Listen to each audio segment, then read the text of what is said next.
Folks, Black Star Network is here. Hold no punches! I'm real revolutionary right now. Black power. Support this man, Black media. He makes sure that our stories are told. Thank you for being the voice of Black America, Roland. Stay black. I love y'all. All momentum we have now, we have to keep this going. The video looks phenomenal. See, this difference between Black Star Network and Black-owned media and something like CNN. You can't be Black-owned media and be scared. It's time to be smart. Bring your eyeballs home. You dig?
Today is Monday, September 30th, 2024, coming up on Roland Martin Unfiltered, streaming live on the Black Star Network.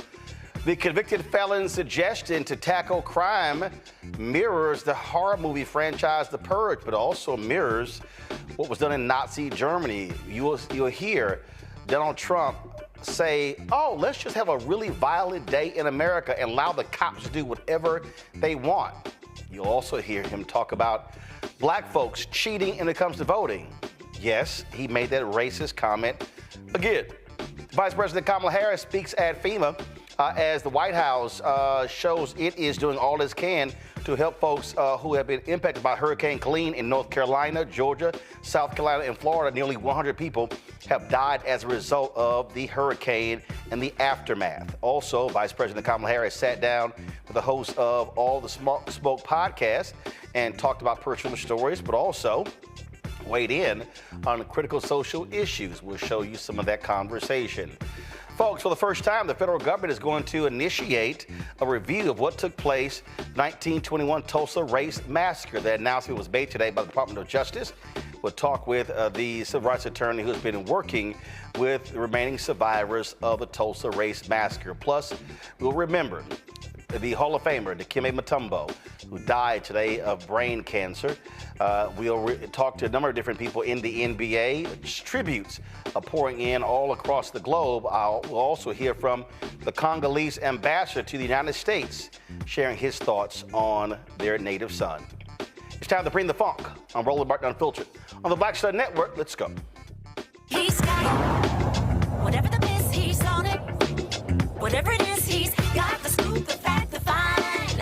And when it breaks, he's right on time and it's rolling. Best believe he's knowing.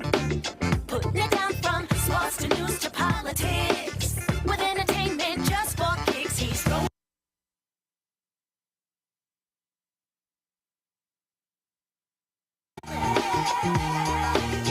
It's on go, roll, roll, y'all. It's rolling Martin, yeah. Rolling with rolling now.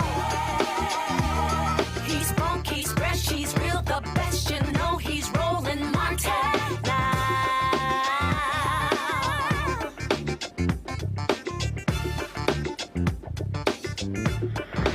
Martin.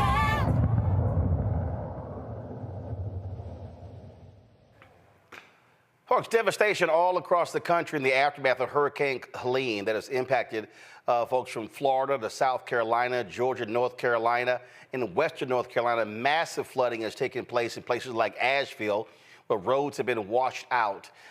Folks have been in need of food and water, and there has been, of course, lots of search and rescue efforts underway. More than 100 people have died in the various states as a result of the hurricane. Vice President Kamala Harris was on a campaign swing on the West Coast. She cut that short to fly back to Washington, D.C. Today, she addressed the workers at the Federal Emergency Management Agency, also known as FEMA. I have received regular briefings on the impact of Hurricane Helene, including from Administrator Criswell. And over the past 24 hours, I have spoken with Governor Kemp of Georgia, Governor Cooper of North Carolina, and many local officials. I have shared with them that we will do everything in our power to help communities respond and recover. And I've shared with them that I plan to be on the ground as soon as possible, but as soon as possible without disrupting any emergency response operations, because that must be the highest priority in the first order of business. The devastation from Hurricane Helene is immense. Millions of Americans are without power. Thousands of families have lost their homes. Entire neighborhoods have been destroyed. Major roads have been blocked or damaged, leaving entire towns inaccessible at this very moment. Already, nearly 100 people have been confirmed dead, and hundreds more are missing.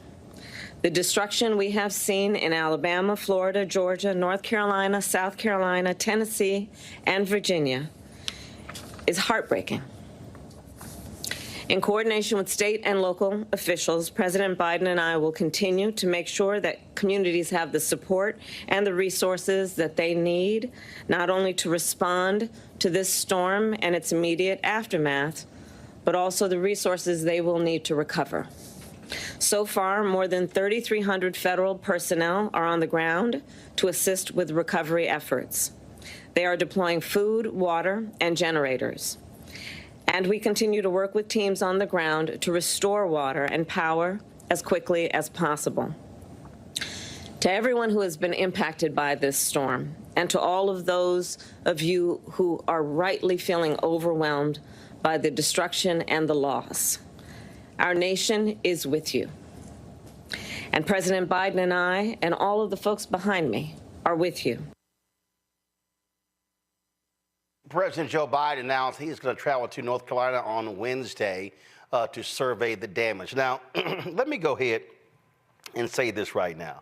There have been a number of right-wing idiots who have been posting and tweeting, talking about how the government, how Biden, Harris, they've left people just in disarray. They've left them stranded. That's an absolute lie. First of all, the states that actually, let me explain y'all how things work. First of all, a governor has to ask for emergency assistance first. Then the president declares a federal emergency declaration. That's how it works.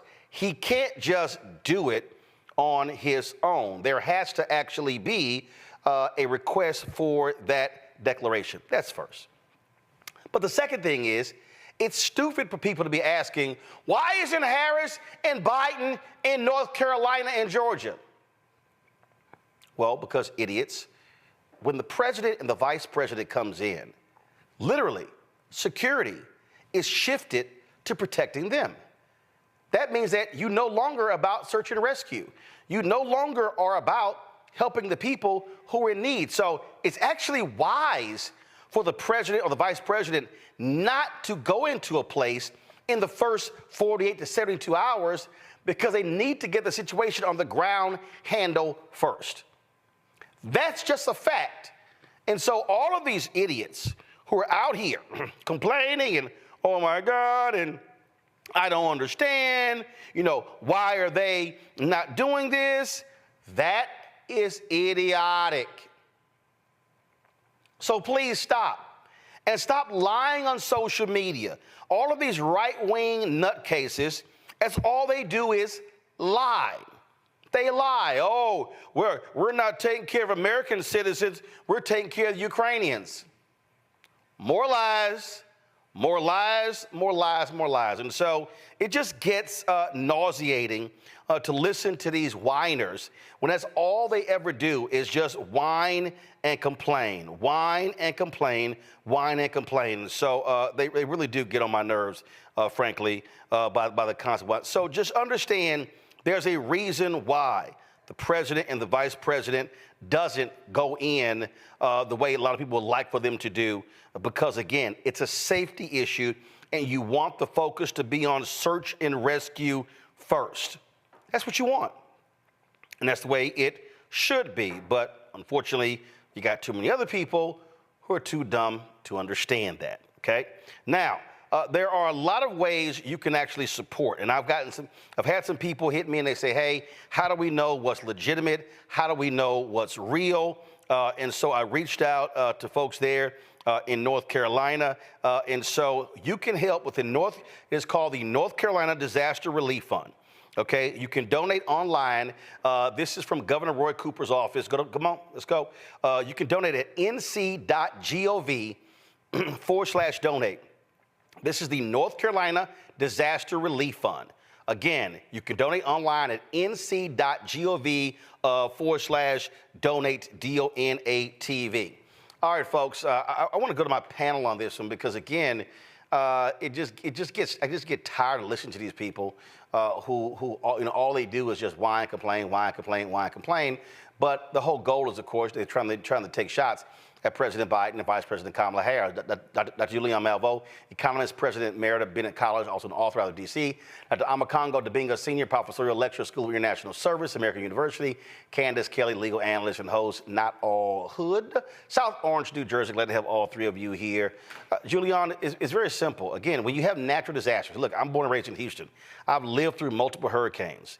And when you're in the aftermath, those first 48, 72 hours, the last thing you need is a damn president coming in with, taking up resources, taking away law enforcement, closing off roads, shutting down airspace, all of that. The focus is how do you stabilize the community to get food supplies in, have the National Guard, law enforcement do their job, and then after 4 or 5 days, then elected officials like the president can come in and survey the damage. But it's just dumb for these people, all of the whining and complaining they're actually doing. President Biden, Vice President Harris does not need to be in any of these states. Trump runs his punk ass down to Georgia, I'm bringing supplies and gas and everything. Dude, whatever the hell, the hardest hit areas, that's the last thing they need is to see a president.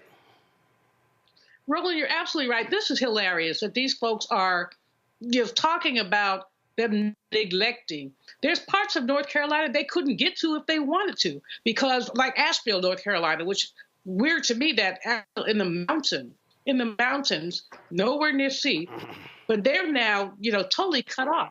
How would they get there if they wanted to? In other places, the Orange Man said he went to Georgia and brought supplies. Guess what? Any supplies he brought, he used up 10 times as many. The fact is that the roads, are compromised in many places. Housing is devastated. You lost whole towns. You said that they're dumb. I would have other words, but we can't use them on television. But the inanity, the absolute inanity of suggesting that the president or vice president or both should be down there is just, it's very short-sighted. But you know, the people that you got these trolls. Praise the Lord, I don't have them. But you have these trolls, and they keep saying stupid stuff. But as you said, their bottom line is they want to attack Biden Harris, and especially now that she is, of course, the nominee, they want to attack Vice President Harris. And whatever. Here's the fact. As she said at FEMA, every time there is a disaster, the federal government is there. FEMA is there. I know people who work at FEMA. Some of them have been dispatched to here or there. They're away from their families. They're working very hard. They're trying to get resources there. The Republican approach, and let's just call it that, the Republican approach is to criticize, whine, and to do nothing positive. And so, I mean, you got it absolutely right. It's dumb, but it's beyond dumb. It is ignorant. Here's the deal, Amakongo. Again, there was a great scene.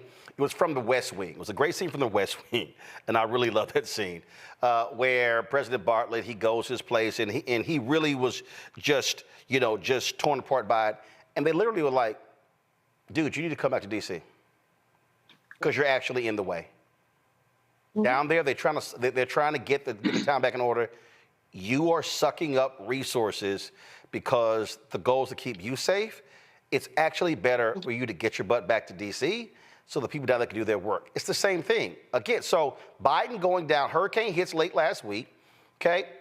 Friday, Saturday, Sunday, Monday, rough days there. He's going to do a flyover North Carolina on Wednesday. That's the way it's supposed to be.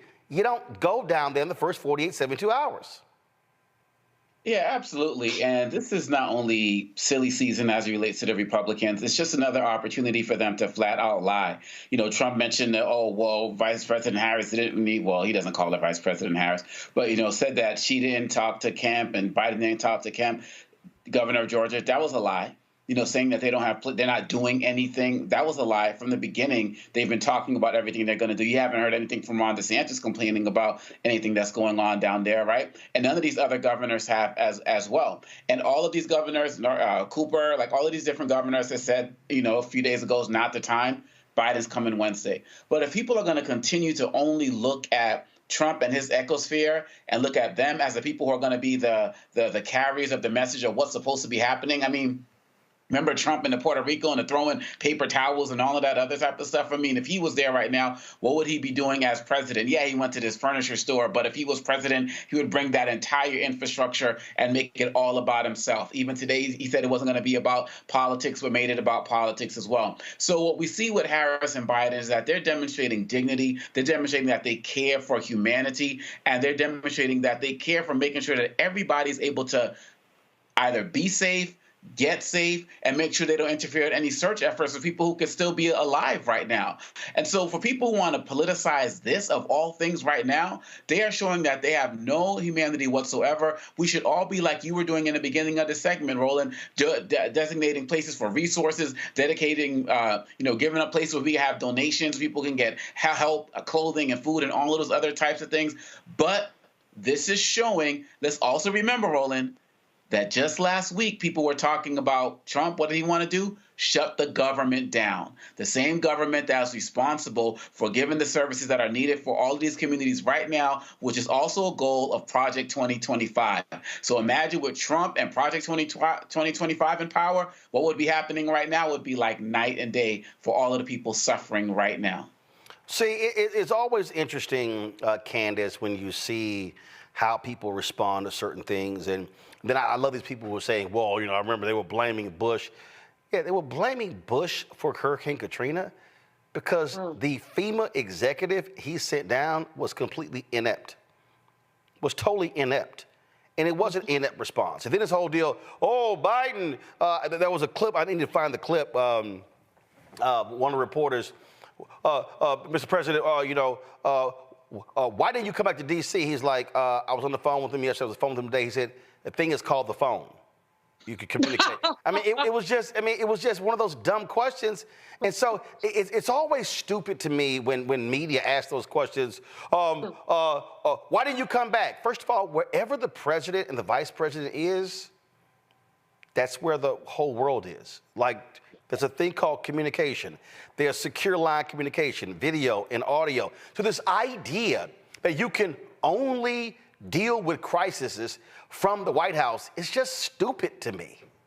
Yeah, I think one of the bigger pictures to look at here, too, is that you see the vice president stepping up in a very presidential disposition. This is really something that we know the president would be doing. But it's great to have her out there for someone who people are complaining about. We don't know her plan. We don't know her details. They're saying, don't worry about that. We're just going to put her in that presidential role. And I think that is what is making people feel very uncomfortable in terms of those who don't want to see her get into the seat of the president. And that's the major problem here. They're politicizing this because they aren't winning in that political football, the football game. That ball is really fumbling. Here she is acting presidential, being presidential. For all practical purposes, she is the president right now in terms of the roles that she can carry out, how she can communicate with rescue missions, the power that she has. Trump can talk about it, and he can go down there on his own if he wants to, but he can't do what she can do. Not only is she trying out for a role, but she is actually acting in the role. He does not have that advantage, and that is what people are having a problem with, and that is why I think it's being politicized. So here was the comment that Biden made when the reporter asked him that stupid question. Y'all got it ready? Pull it up. They were at the White House, and Biden had finished speaking, and then he shot back with this. I thought it was pretty funny. Go ahead. I'm committed to traveling to the impacted areas as soon as possible, but I've been told that it would be disruptive if I did it right now. We will not do that at the risk of diverting or delaying any of the response assets needed to deal with this crisis. On the hurricane, Mr. President, why weren't you and Vice President Harris here in Washington commanding this weekend? I was commanding. I was on the phone for at least 2 hours yesterday and the day before as well. I command. It's called a telephone. And all my security people. It's called a telephone.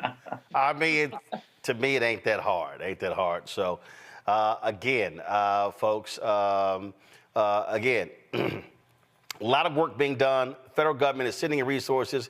The states are mobilized as well, trying to help people out. It is catastrophic.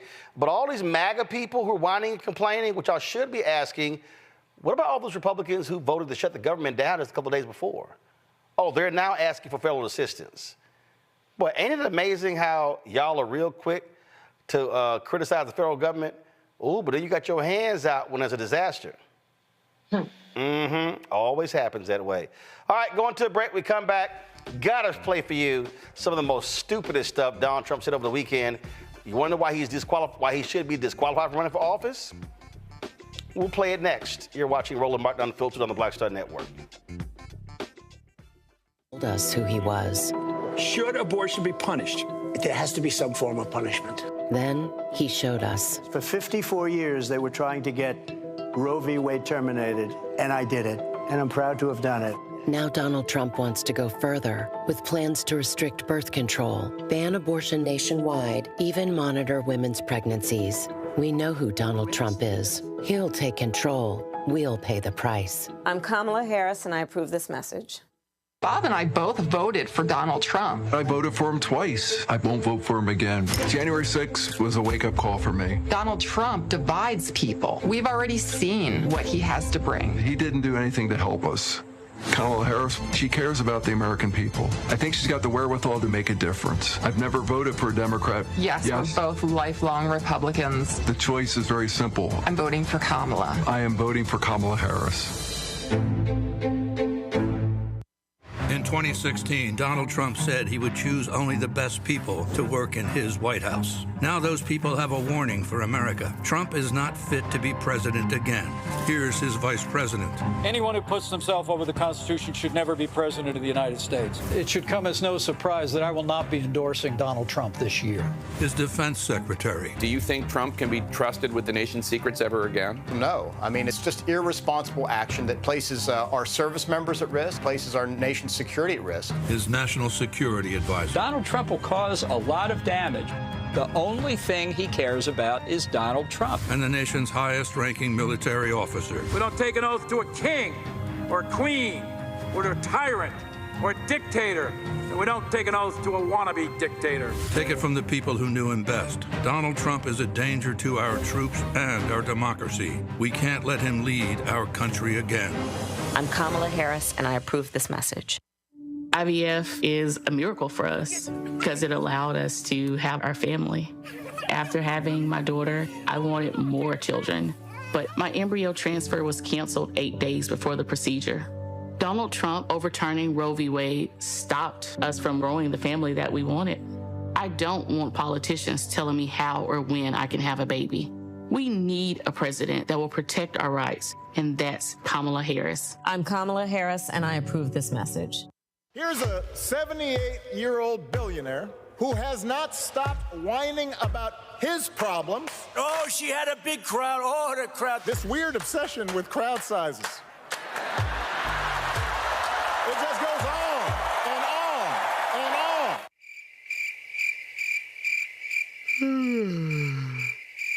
America's ready for a new chapter. We are ready for a President Kamala Harris. I'm Kamala Harris, and I approve this message. The overturning of Roe almost killed me. I had a blood clot in my uterus that caused my labor to have to be induced because of the overturn of Roe v. Wade. I wasn't able to get life-saving treatment sooner. I almost died. And that's because of the decision that Donald Trump made. I was able to get Roe v. Wade terminated, and I'm proud to have done it. The doctors and nurses were afraid that if they treated me in the incorrect way, that they would be prosecuted for that. And that's appalling. Donald Trump says that women should be punished.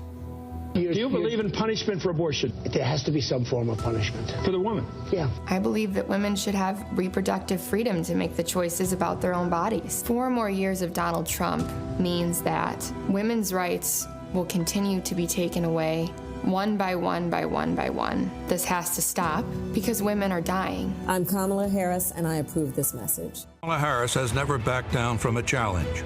She put cartel members and drug traffickers behind bars, and she will secure our border. Here's her plan. Hire thousands more border agents, enforce the law and step up technology, and stop fentanyl smuggling and human trafficking. We need a leader with a real plan to fix the border, and that's Kamala Harris. I'm Kamala Harris, and I approve this message. Winners never back down from a challenge. Champions know it's anytime, any place. But losers may whine and waffle and take their ball home. Trump now refusing to debate a second time. He did terribly in the last debate. He's so easily triggered by Kamala Harris. Well, Donald, I do hope you'll reconsider to meet me on the debate stage. If you've got something to say it to my face. I'm Kamala Harris, and I approve this message. Hey, yo, what's up? This is Mr. Dalvin right here. What's up? This is KC. Sitting here representing the JODECI. That's Jodeci. Right here on Roland Martin Unfiltered.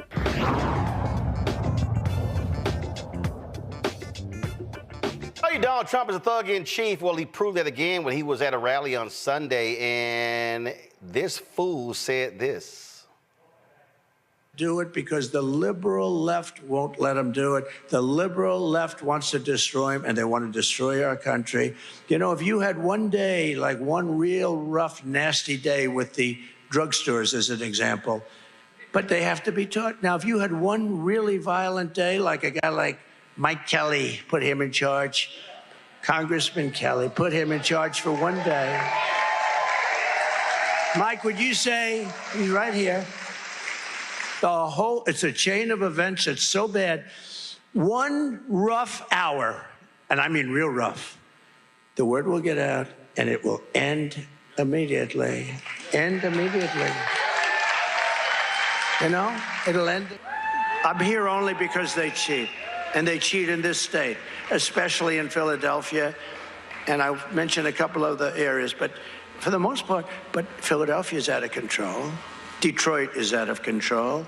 Atlanta is out of control. Places are out of control, because if there was no cheating, if God came down from a high and said, I am going to be your vote tabulator for this election, I would leave this podium right now because I wouldn't have to speak. We wouldn't have any problem. We have to have a landslide because they cheat so damn much. We have to have a landslide. No, you got your ass handed to you. That's what happened. But y'all notice there, he names 3 black cities. Oh, they cheat so much in Philadelphia. Oh, my God, they cheat in Detroit. Oh, they cheat in Atlanta. He don't say they cheat in Iowa. You on him? Oh, they don't cheat in Wisconsin except Milwaukee. That's what he said in last election. We know exactly what he's doing here. But the thing that jumps out, that whole, let me tell you something, Candace, that whole thing right there about, that take one day. So let me tell everybody watching something. I mean, I don't care. So I got invited to 3 different meetings at the White House when Donald Trump was there. I was able to make 2 of them. So I remember when the conversation came up. I remember for an hour, they were going back and forth on immigration, and I was tired of that. So then we shifted to Chicago. And so I remember I was asking this question. He goes, oh, yeah, I got a hotel in Chicago. I'm like, yeah, I know. So he was complaining that then Chicago Mayor Rahm Emanuel he was like, well, Rahm, he came to my office and he was talking about, we got to deal with education, we got to deal with economics, deal with crime. He was like, no, Rahm, that's wrong. No, actually, he's right. So then he goes, yeah, so, and I was going to the airport and that was this guy, it was a cop, you could tell. He's a really guy, he means it, and he's serious. And so he came up to me and he said, we could have this crime in Chicago done in a week. And that's just with an extra 4 or 5 days. We just got to sit and just knock some heads. So Trump's like, yeah, you could tell, everybody was respecting this guy. So, we got his name and, we recommended to Rahm that they did interview him to be the police chief in Chicago. So I'm sitting and listening to this bullshit. And so you know exactly what he's saying. He ran into some cigar-chewing white cop whose thought process is, let's just beat the hell out of everybody, abuse them, violate their civil rights, and that'll clean up Chicago. Ask Chicagoans how much did it cost when John Purge did that? How much in settlements were paid in Chicago? How much money is Chicago paid out in other police abuse settlements? See, that's Donald Trump's whole thing. Beat the hell out of people, that'll fix it. Remember, this is the same fool who said, this is according to his own Secretary of Defense, can't y'all just call the federal troops and just shoot these Black Lives Matter protesters? I mean, just shoot them in the leg. That's really what he's saying here. So if anybody is confused, Candace, about what he wants to do, Donald Trump wants to unleash cops against Americans, black people. That's his strategy. And he couldn't be any more clear. I mean, he is planting the seed as to what he wants to see happen again. Another insurrection, another questioning of the election. This is a part of his strategy. He's on point for what he is going to, for what J.D. Vance is going to be talking about tomorrow in the debate. That's exactly the rhetoric that we're going to hear. And for someone who's going to borrow an idea from The Purge, right? We all know that that's the movie. Let's just get rid of everybody within a certain period of time, all the criminals. For someone who's going to be borrowing from the script of a movie, we know that's nonsensical. There was a purge the election year. I wasn't aware of that until I started looking this up. And in it, the protagonist actually wins and makes it one of his key points to get rid of the purge. So if he really wants to do history right, that's the way that I think most Americans would like to see it go. It is ridiculous. It is just stroking the fears of everyone that is out there. But that is a part of his plan, because we know what's happening after the election. If he loses, it's going to be a battle. Well, absolutely. And so we see what's going on here. So, I mean, and all these idiots out here on the Congo who wants to act like it is the case, Donald Trump pulls out his racist trope again by trying to blame black people in 3 cities as to why he's losing. Donald, it's real simple. We don't like your punk ass. Never have and never will, right? And look, one of the things that's really something I kind of rejoice over is the fact that we have been calling this out since before his campaign. I mean, whether it's Exonerated 5, whether it's housing policies, our community has always called him out as a racist and for his racism.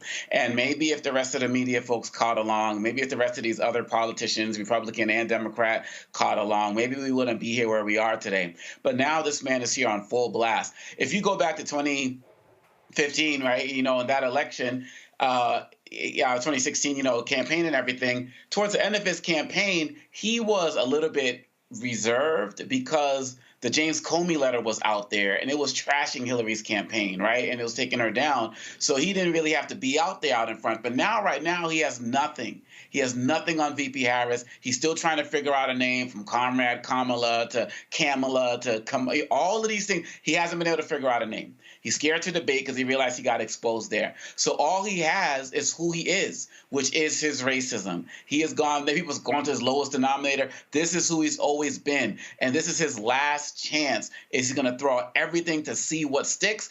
And we all predicted this. It was going to get worse. And we're not even there yet. There's still more to come. And there's more to come from his acolytes. There's more to come from his supporters. I'm afraid that some of this stuff might even turn violent the way because first he's targeting the black cities like Milwaukee and Atlanta, but now he's targeting the black folks in white cities like Springfield. And so he's getting people coming and going. And so we have to continue to call it out. And then the whole thing about her being mentally challenged, all of that other type of stuff. I keep thinking, like, these Republicans, do y'all have families with people who have, any type of mental challenges? Do y'all have families where, women don't have children? Do y'all have families where, go down the list of everybody he's insulted?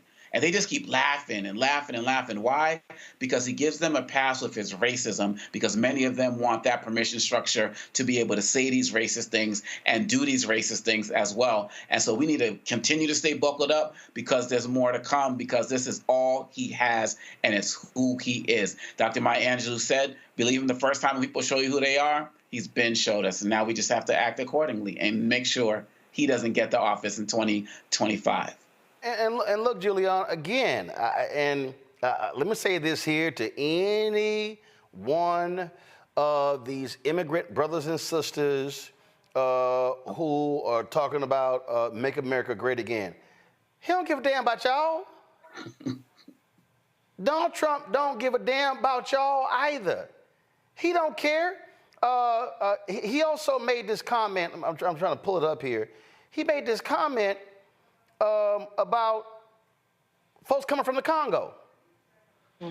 I mean, talk about a sick and demented racist. And he lied about it. I mean, it was a straight lie what he actually had to say.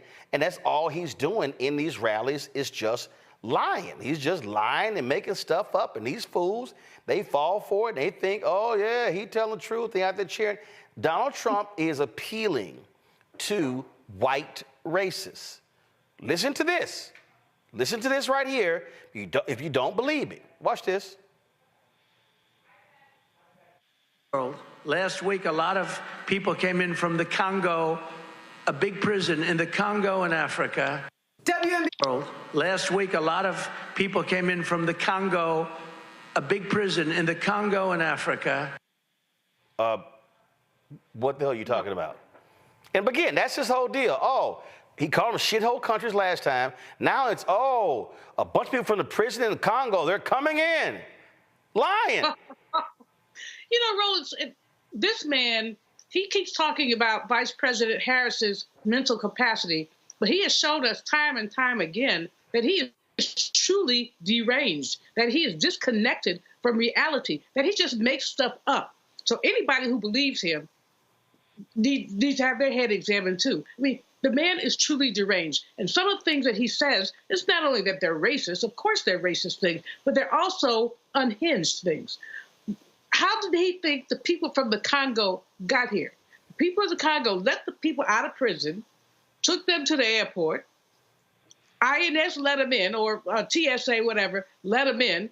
That is also incongruous. If you think it through, you got to say, this man is crazy. He's totally lying.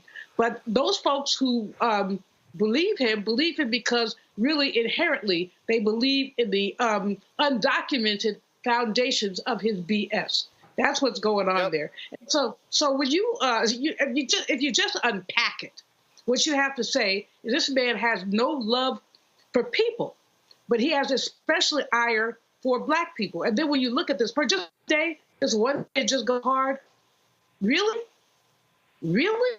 I mean, when I listen to him, I frankly have a very visceral, often a physical reaction, because I'm thinking about my Haitian brothers and sisters in Springfield and what they've had to go through. I'm thinking about immigrant Black folks from the African continent, from Caribbean, and what they've had to go through. And I think about us, because how does someone look at someone and tell whether they're from Haitian descent, Caribbean descent, or whether they're just a Black person born in these United States? And he's basically incenting people just like he did on January 6th, incenting them to violence. It's absurd. And frankly, he ought to be arrested or something. Somebody needs to do something about that man and his filthy mouth and his projections. The thing to do is to beat his ass. That's the thing to do. So I'm trying to tell you, the thing to do is to beat him. It's simple as that. So people need to understand you get rid of this ignorant fool by beating him. That's what you do. And so you want to destroy him, to destroy his ego, hand him a second L. It's 36 days left, folks, before Election Day. And I'm telling you right now, okay, this man gets in, he's going to be pushing all of these white buttons, these white racist buttons. Project 2025 is filled with a whole bunch of this racist crap. And in fact, the folks at the Lincoln Project put together this video to say, if you want to know what the world is going to look like if this racist gets back in, this is what the world is going to look like. Trump defeats a divided and dispirited Democratic campaign. On January 20th, 2025, Donald Trump is sworn in as the 47th President of the United States. Unfortunately, he keeps his promises. Trump seizes control of a divided government, signing hundreds of executive orders implementing Project 2025. Trump replaces over 50,000 civil servants with hardline MAGA loyalists. The federal oath of office now requires declaring loyalty to the president, not the Constitution. Protected by the Supreme Court's grant of total immunity for official acts, Donald Trump orders the Department of Justice to arrest members of the January 6th Commission, current and former DOJ employees, and political opponents for treason, election interference, and conspiracy. He declares it to be an official act. Trump ends birthright citizenship by executive order and turns millions of American-born citizens into illegal aliens overnight. Mass deportations begin. Hundreds of thousands, including legal U.S. residents and American citizens, are imprisoned in newly built camps. Protests erupt. Trump addresses the nation from the Oval Office, invoking the Insurrection Act and declaring the protesters a danger to American sovereignty. He orders the National Guard to use deadly force to suppress the protests. In the wake of the bloody violence, Trump declares nationwide martial law, awarding himself new powers under the freshly signed American Sovereignty Protection Order, which defines protest of immigration policies as non-protected speech and a threat to national security. Governors in New York, California, Illinois, and elsewhere declare their opposition, promising to refuse compliance in their states. Trump orders their arrests. Trump pardons every January 6th attacker, including those who assaulted the police, and in a White House ceremony issues a new presidential medal honoring them. Many are given jobs in his administration. The Department of Education is renamed the Department of American Values and mandates a nationwide Christian nationalist curriculum for all schools receiving federal aid. Trump, joined by Speaker Mike Johnson and evangelical leaders, announces that the Department of Health and Human Services has reclassified mifepristone, making it illegal to distribute or prescribe, as well as new HHS regulations that make IVF treatments impossible to legally administer. Trump reverses one campaign promise by declaring a national abortion ban by executive order. Challenges to his authority are rejected by the Supreme Court, which has seen new appointments from Trump after it was expanded to 12 justices. He signs an executive order removing abortion records from HIPAA privacy regulations and announces a new federal data sharing program so states can monitor women's periods. Thousands are detained while crossing state lines under suspicion of seeking an abortion. Trump's acting Secretary of Defense, a disgraced ex-general, fires over 400 generals and admirals, leaving the military leaderless. Other Trump appointees purge the ranks of the CIA, FBI, and Department of Justice. By executive order, Trump withdraws the United States from NATO and ends Pentagon cooperation with Ukraine. Russian tanks enter Kyiv. Vladimir Zelensky is killed. It is announced that Trump will run for a third term, claiming he was unfairly cheated in the 2020 election. His Supreme Court ultimately agrees with this interpretation, paving the way for Trump's 2028 re-election.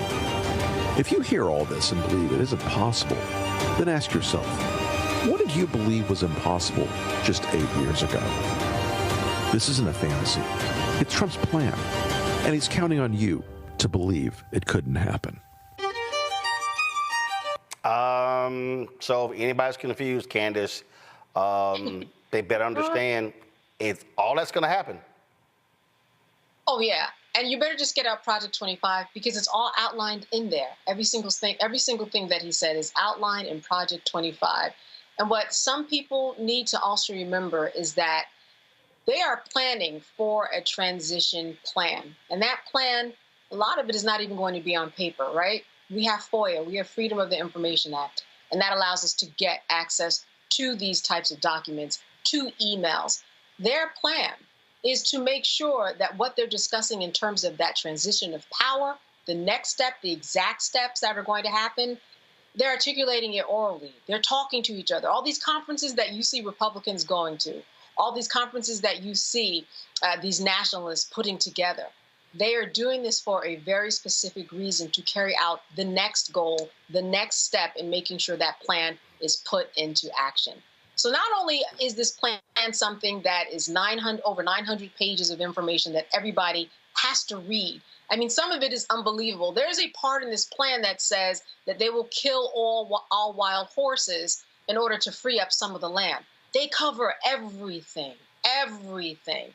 People have got to pay attention and know exactly what they're doing, and do not think that he is not associated with this. As we know, you just look at the bylines, all of the people who are involved in it. He has spent time with people at the Heritage Foundation. He knows exactly what it is. But the more he says things, the more people believe him. But then the more that we continue to have shows like this, the more people should understand what the truth really is. It is all spelled out.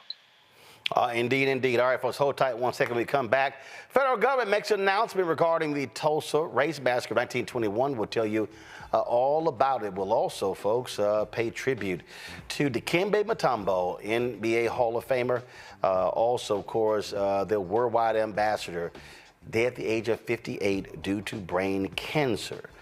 All of that right here on Roland Martin Unfiltered on the Black Star Network. Don't forget, support the work that we do. Please join our Bring the Funk fan club. Of course, our goal is to get 20,000 of our fans contributing on average $50 each a year. That's $4.19 a month, 13 cents a day. Again, $4.19 a month, 13 cents a day. You can send your check and money order, P.O. Box 57196, Washington, D.C., 2003 7-0196. PayPal is R Martin Unfiltered. Venmo is RM Unfiltered. Zelle, Roland at RolandSMartin.com, Roland at RolandMartinUnfiltered.com. And we're still sorting out all the issues with Cash App, so that's on the hold for right now. We'll be back. He told us who he was. Should abortion be punished?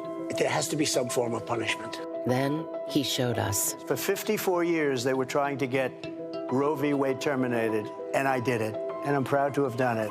Now Donald Trump wants to go further with plans to restrict birth control, ban abortion nationwide, even monitor women's pregnancies. We know who Donald Trump is. He'll take control. We'll pay the price. I'm Kamala Harris, and I approve this message.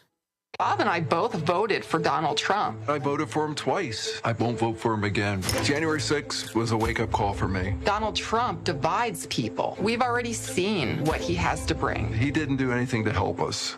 Kamala Harris, she cares about the American people. I think she's got the wherewithal to make a difference. I've never voted for a Democrat. Yes, we're both lifelong Republicans. The choice is very simple. I'm voting for Kamala. I am voting for Kamala Harris. In 2016, Donald Trump said he would choose only the best people to work in his White House. Now those people have a warning for America. Trump is not fit to be president again. Here's his vice president. Anyone who puts himself over the Constitution should never be president of the United States. It should come as no surprise that I will not be endorsing Donald Trump this year. His defense secretary. Do you think Trump can be trusted with the nation's secrets ever again? No. I mean, it's just irresponsible action that places our service members at risk, places our nation's security at risk. His national security advisor. Donald Trump will cause a lot of damage. The only thing he cares about is Donald Trump. And the nation's highest-ranking military officer. We don't take an oath to a king or a queen or to a tyrant or a dictator. And we don't take an oath to a wannabe dictator. Take it from the people who knew him best. Donald Trump is a danger to our troops and our democracy. We can't let him lead our country again. I'm Kamala Harris, and I approve this message. IVF is a miracle for us because it allowed us to have our family. After having my daughter, I wanted more children, but my embryo transfer was canceled 8 days before the procedure. Donald Trump overturning Roe v. Wade stopped us from growing the family that we wanted. I don't want politicians telling me how or when I can have a baby. We need a president that will protect our rights, and that's Kamala Harris. I'm Kamala Harris, and I approve this message. Here's a 78-year-old billionaire who has not stopped whining about his problems. Oh, she had a big crowd. Oh, the crowd. This weird obsession with crowd sizes. It just goes on and on and on.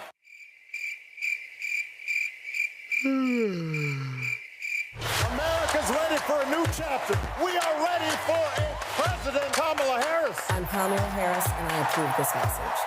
The overturning of Roe almost killed me. I had a blood clot in my uterus that caused my labor to have to be induced because of the overturn of Roe v. Wade. I wasn't able to get life-saving treatment sooner. I almost died. And that's because of the decision that Donald Trump made. I was able to get Roe v. Wade terminated, and I'm proud to have done it. The doctors and nurses were afraid that if they treated me in the incorrect way, that they would be prosecuted for that. And that's appalling. Donald Trump says that women should be punished. Do you believe in punishment for abortion? There has to be some form of punishment. For the woman? Yeah. I believe that women should have reproductive freedom to make the choices about their own bodies. 4 more years of Donald Trump means that women's rights will continue to be taken away one by one by one by one. This has to stop because women are dying. I'm Kamala Harris, and I approve this message. Kamala Harris has never backed down from a challenge. She put cartel members and drug traffickers behind bars, and she will secure our border. Here's her plan. Hire thousands more border agents, enforce the law and step up technology, and stop fentanyl smuggling and human trafficking. We need a leader with a real plan to fix the border, and that's Kamala Harris. I'm Kamala Harris, and I approve this message. Winners never back down from a challenge. Champions know it's anytime, any place. But losers, they whine and waffle and take their ball home. Trump now refusing to debate a second time. He did terribly in the last debate. He's so easily triggered by Kamala Harris. Well, Donald, I do hope you'll reconsider to meet me on the debate stage. If you've got something to say it to my face. I'm Kamala Harris, and I approve this message. Mitchell, a news anchor at Fox 5 DC. Hey, what's up? It's Tammy Roman, and you are watching Roland Martin Unfiltered.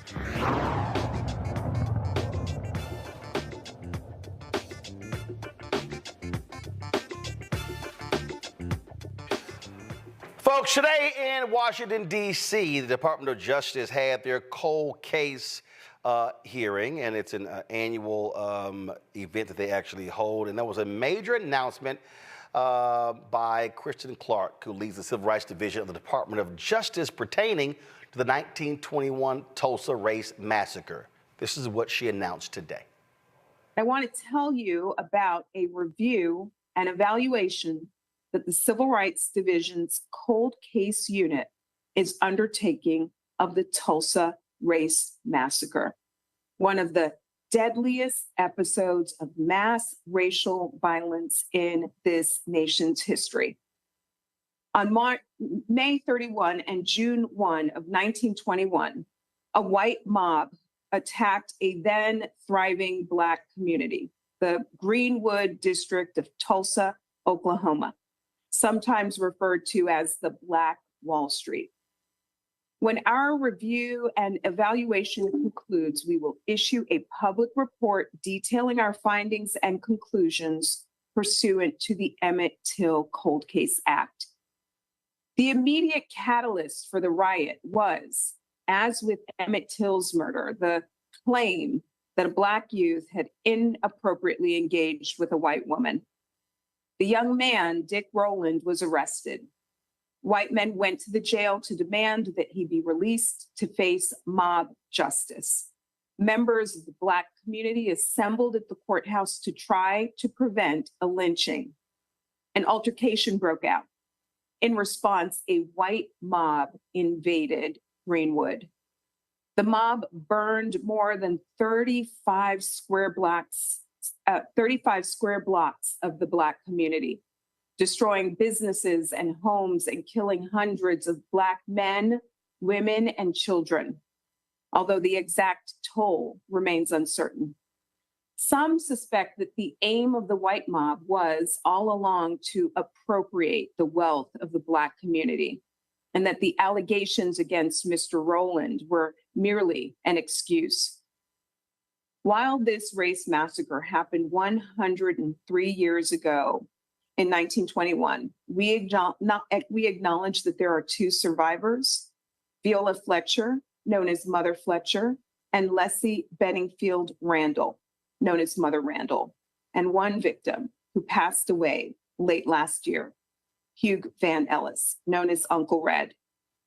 We acknowledge the descendants of the survivors and the victims. We acknowledge that they continue to bear the trauma of this act of racial terrorism. We have no expectation that there are living perpetrators who could be criminally prosecuted by us or by the state.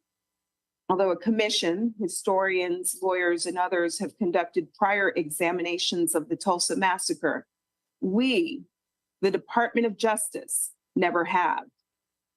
We honor the legacy of the Tulsa Race Massacre survivors, Emmett Till, the act that bears his name, this country, and the truth by conducting our own review and evaluation of the massacre. We thus are examining available documents, witness accounts, scholarly and historical research, and other information on the massacre. When we have finished our federal review, we will issue a report analyzing the massacre in light of both modern and then existing civil rights law. We hope to have our overall review finalized by the end of the year. As civil rights lawyer Brian Stevenson has observed, somebody has to stand when other people are sitting. Somebody has to speak when everyone else is quiet. To its credit, Tulsa has itself launched a new review of the massacre and proposed remedial steps. We will not interfere with this effort, but rather hope to include in our review any information Tulsa gathers or steps it takes. If anyone has materials that are not available in a curated collection, please send that information to our cold case email inbox using the subject line Tulsa Race Massacre. All right, folks, Damario Solomon-Simmons with Justice for Greenwood joins us right now. Damario, glad to have you here. This is not a criminal investigation. They're not even calling this an investigation. But why do you welcome this DOJ review? Oh, man, good to see you, Roland, as always. Man, we're ecstatic here because for 103 years, we've been fighting for federal recognition of what happened with the massacre. As Christian Clark stated, and we want to just be thankful for Christian Clark, pushing this through. The federal government hasn't done anything about this issue. So while we disagree that there can be federal criminal prosecution, we are very, very happy that the federal government will open a review. I talked to the DOJ this morning. They said they're going to work very closely with Justice for Greenwood and our legal team to allow us to provide them additional documents that we have uncovered and additional witnesses. So this is an amazing day. It's a big victory. We are very happy here. As you know, Roland, I was in Atlanta, Georgia this morning when I got the news, had to fly home to be with the survivors, and now I'm here with you. So it's a great day. The fact that this has never been fully looked into, fully reviewed, is just absolutely insane. And it goes to show you just the flat out racism involved here. And by having this DOJ review, frankly, it is going to establish on the federal level the record for what happened. You still have bodies being exhumed right now, and it is going to cause folk to have to reckon with this history. Hey, absolutely. And we believe in any type of review, particularly the federal review, there's so many things that can be uncovered. Listen, Roland, we only know about 10% of what happened during the massacre. We hardly know anything about the actual white individual perpetrators of the massacre. We can learn more about the insurance companies and how they did not pay the tens of millions of dollars in insurance claims that were made by the black residents of Greenwood who suffered the massacre. There's so much that can come out of an actual inquiry by the Department of Justice. This is something that is a victory, not just for my two survivors who are 110 and 109, but not just for the Greenwood community or even descendants, but the entire black community and those who believe in racial justice. How can you have the largest crime scene in the history of the United States and the federal government not even look into it? This is a great victory that's going to push us forward in our fight for justice, racial justice, and reparations. In terms of how does this help you? You still are trying to get your day in court. You're still trying to move it forward. And so how does this federal review help you? Listen, there is information that we know that the perpetrators have that we have no access to, have no way to get access to it. But the Department of Justice can get access to it. Like I said, there are perpetrators of the massacre, businesses and individuals that we don't know about that may have some type of claims or liability that we can exploit once we get that information. And listen, anytime you have the federal government snooping around, they're going to find things that you never know what may be hidden away somewhere. Here's the deal, Roland. Justice for Greenwood requires so much more than just even compensation, which we're still fighting for that for our clients. But the truth unvarnished, hidden away is important. And we think we can get that with having Christian Clark and the DOJ helping us lead this particular inquiry. Like you said, they call it a review and evaluation. But what I think is key, Roland, is that they said they're going to do their own report.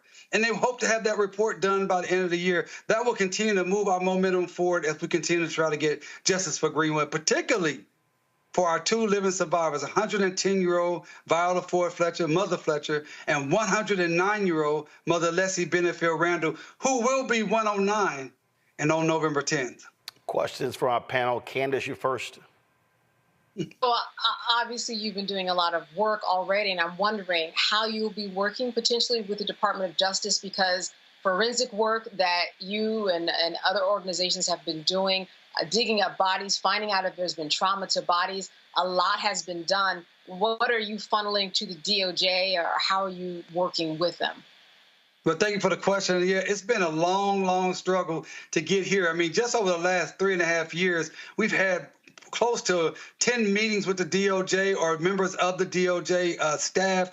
We've been back and forth to D.C. We've provided, literally thousands of pages of documents at this point to the DOJ, and we plan to continue to do that. So what I was told this morning to specifically answer your question is that within the week, we will set a date for my team to get together with the DOJ's criminal investigative division at the Civil Rights Division, and we will start that process of giving them more information, giving them access to some of the witnesses that we have. As Roland stated, they're actually digging up bodies right now, and they've actually identified one victim, C.L. Daniel, who was a young man, a World War I veteran, who was on his way back to Georgia from Utah and stopped in Tulsa and was killed. Well, that individual has now been identified. That is important for the DOJ to understand that there are other individuals in mass graves around the city of Tulsa that need to be identified, and we hope that they can help us help these families find out who their loved ones are in these mass graves. Congo? First of all, thank you for your tireless work, and your energy around this right now is just beaming through the screen. I just want to know. Hey, man, I'm hyped, man. With civil rights work, it's a lot of opposition, obstacles, and losses. So you check your victories, man. You got to celebrate them.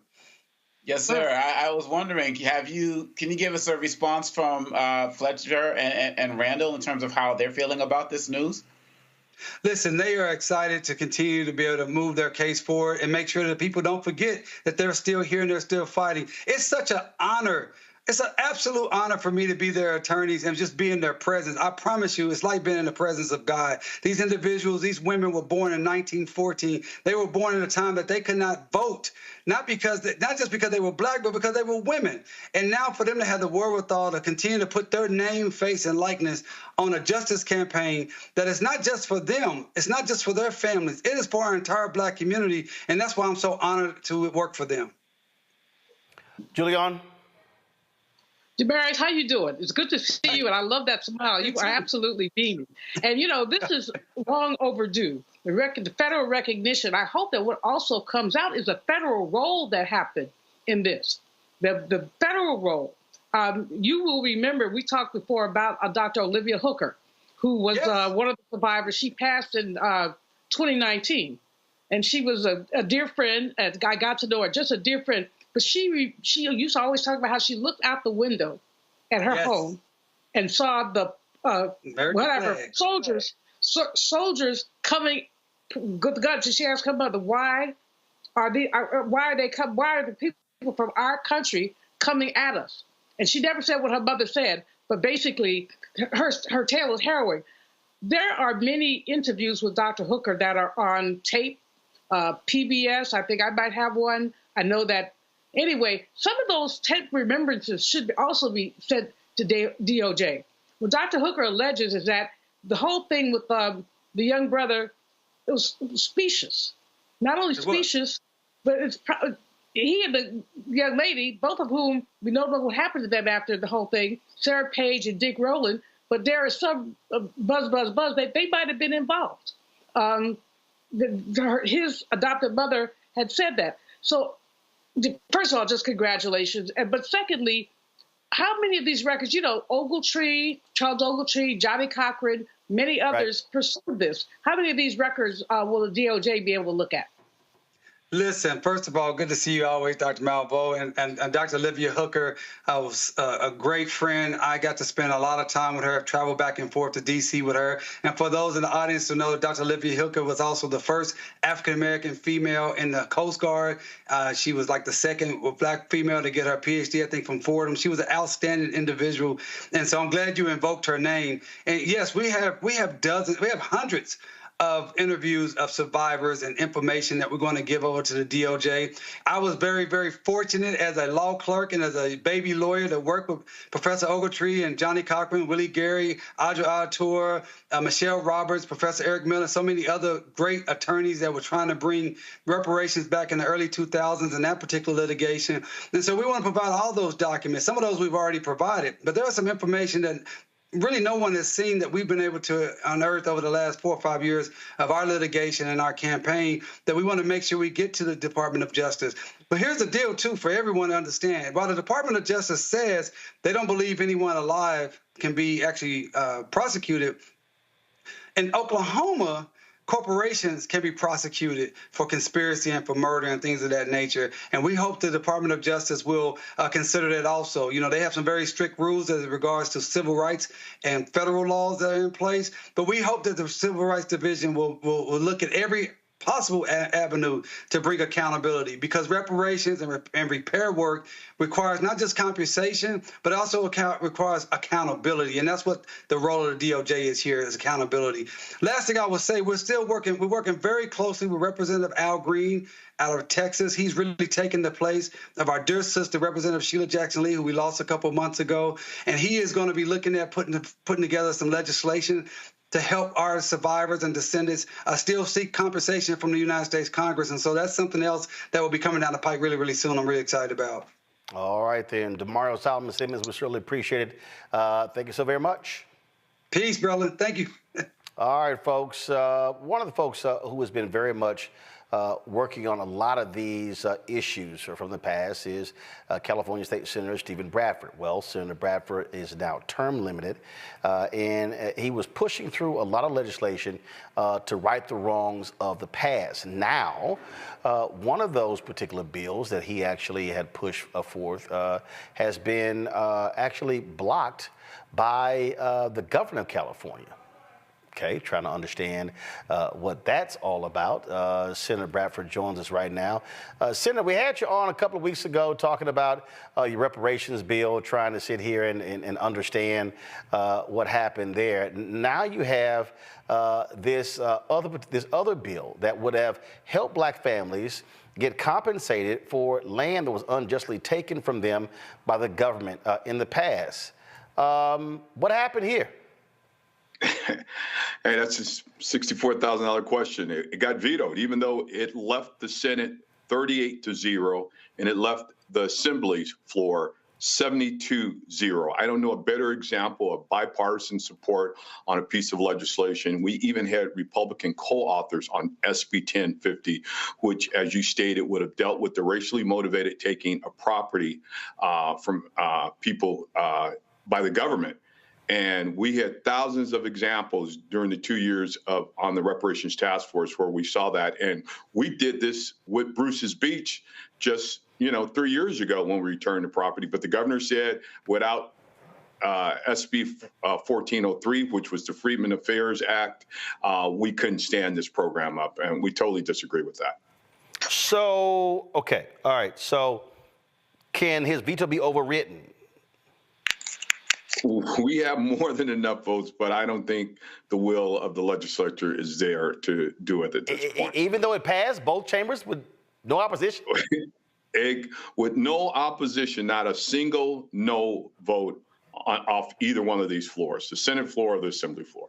So to me, that should be an easy one to override the veto, but you don't think leadership wants to do it? So far, they haven't signaled that they want to get engaged in this fight. It would be a righteous one to have. Again, and the governor stated the fiscal concerns. I secured $12 million for reparations this year. It wouldn't have cost not even probably $1 million a year to start implementing this program. And again, we returned property to the Bruce family 3 years ago, and we didn't have an agency to say without the Freedmen Affairs Agency, they couldn't do this work. I strongly disagree. We could have, the bill would have lifted the statute of limitations, and we could have shown Californians what real reparations look like, restitution and atonement. So where's black leadership in California? Are they saying anything, or are folks scared of the governor? Man, I think you kind of summed it up. No one's saying anything. It's a sad state of affairs where we find ourselves in California, a state that's supposed to be so progressive that, we've kind of like yielded to the pressures and the whims of whomever to not move forward in a real substantive and collective way. So how much longer is your term, and how much more time is left in this Assembly's calendar? Well, the legislative year ended on September 1. So we're done, even though we're going to go back into special session, it looks like it in the next week or two. I'm officially out on December 1. That's when my term will end, but we will probably go back in special session in the next a week or two to deal with some gas issues that the governor wants to deal with. So this could not be brought up in the special session? It could, but I've already tested the will, and it doesn't seem to be there. It could, very much so. So, Carol, even I see bringing back some of the reparations bills could have easily been part of the special session, but it's not. All right, so we're going to do this here. We're going to put in a call to the governor's office because he needs to explain this. If you have something that passes the House and the Senate and there's no opposition, I'm sorry, we need a bureau set up to do this. And as you said, you did it with Bruce Beach. So it's not like you don't have a mechanism already in place to do this. I agree. And even if we had passed 1403, the agency, it would have taken more than a year to stand up this agency. So to say you needed an agency to do this work, again, I disagree because, again, 1403 would have taken a year, if not more, to fully stand up and staff up. So we could have continued to move this ball forward, so to speak. All right, then. Well, we're going to reach out and see what he has to say on this one. Senator Bradford, great work. Unfortunately, you got to the 1 yard line and it got rejected. That's quite unfortunate. I agree. But I thank you for your coverage of this and your advocacy as well. Couldn't do it without you. All right, I appreciate it. And see, again, listen, I don't mind when some Sigmas do some work. I got a Sigma in the control room. He's always complaining, like, you don't have any Sigmas on the show. I'm like, well, very few of y'all do any real work. But at least you're one of them, so. Well, and a Sigma that's a real golfer, too, okay? Yeah, but you can't beat this alpha golfer, though. We'll find out. We can tee it up any day. Now, Senator, now look, now you stay in your lane, because golf ain't. I ain't running. You don't want none of this. Running. Okay, wait a minute, you ain't running, but you're going to be walking real damn fast. I'll walk all 18 holes. All right, we'll do it. All right, I appreciate it. Thanks a lot. All right, good seeing you. Likewise, we appreciate it. Thank you so very much, folks. When we come back, we'll pay tribute to one of the greatest basketball players ever, but also an absolutely great guy and an international humanitarian. Dikembe Mutombo passed away today at the age of 58. We'll honor him next right here on Roland Martin Unfiltered on the Black Star Network. He told us who he was. Should abortion be punished? There has to be some form of punishment. Then he showed us. For 54 years, they were trying to get Roe v. Wade terminated, and I did it. And I'm proud to have done it.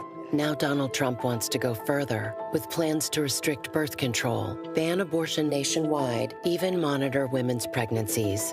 We know who Donald Trump is. He'll take control. We'll pay the price. I'm Kamala Harris, and I approve this message. Bob and I both voted for Donald Trump. I voted for him twice. I won't vote for him again. January 6th was a wake-up call for me. Donald Trump divides people. We've already seen what he has to bring. He didn't do anything to help us. Kamala Harris, she cares about the American people. I think she's got the wherewithal to make a difference. I've never voted for a Democrat. Yes, we're both lifelong Republicans. The choice is very simple. I'm voting for Kamala. I am voting for Kamala Harris. In 2016, Donald Trump said he would choose only the best people to work in his White House. Now those people have a warning for America. Trump is not fit to be president again. Here's his vice president. Anyone who puts himself over the Constitution should never be president of the United States. It should come as no surprise that I will not be endorsing Donald Trump this year. His defense secretary. Do you think Trump can be trusted with the nation's secrets ever again? No. I mean, it's just irresponsible action that places our service members at risk, places our nation's security at risk. His national security advisor. Donald Trump will cause a lot of damage. The only thing he cares about is Donald Trump. And the nation's highest-ranking military officer. We don't take an oath to a king or a queen or to a tyrant. or dictator. And we don't take an oath to a wannabe dictator. Take it from the people who knew him best. Donald Trump is a danger to our troops and our democracy. We can't let him lead our country again. I'm Kamala Harris, and I approve this message. What's up, everybody? It's your girl, Latasha, from the A. And you're watching Roland Martin Unfiltered.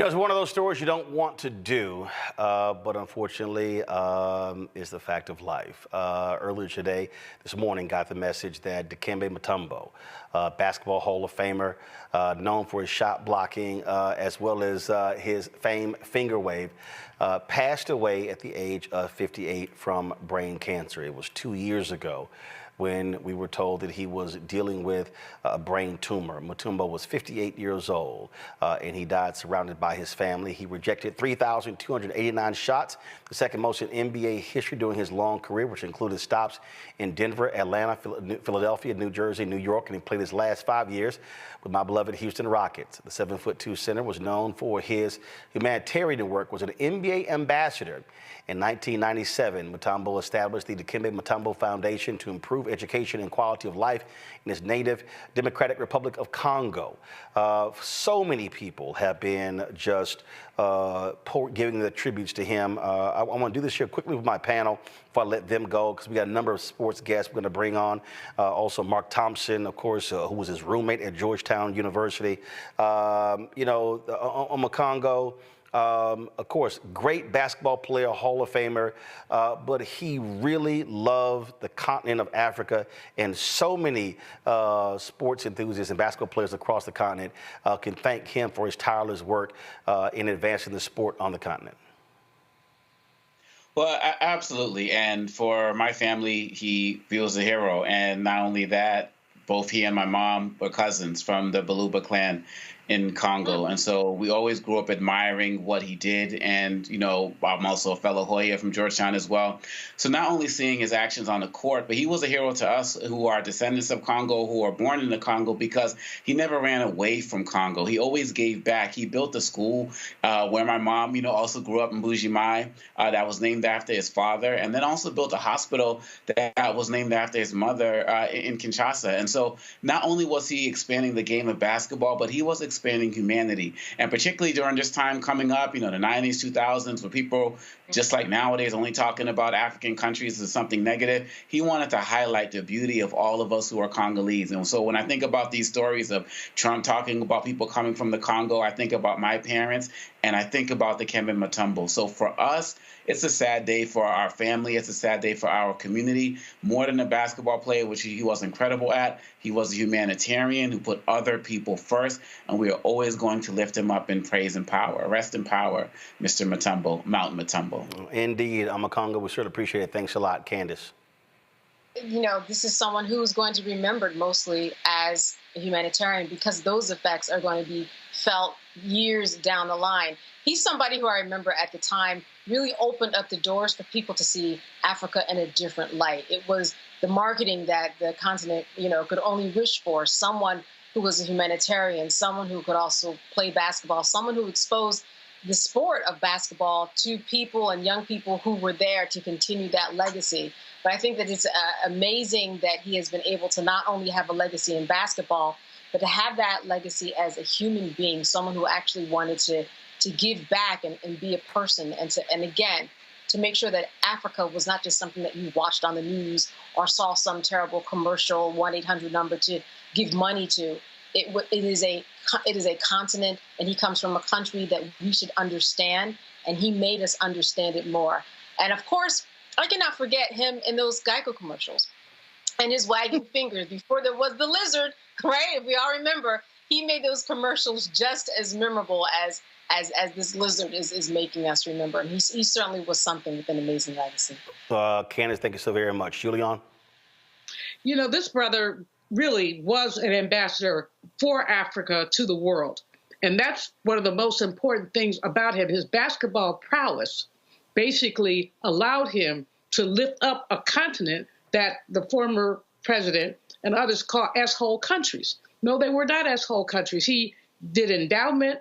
He did so many wonderful things. And it's just really building on a basketball career in a way that is extremely important. And, you know, Obakongo, I didn't know y'all were related, but, you know, he did love family.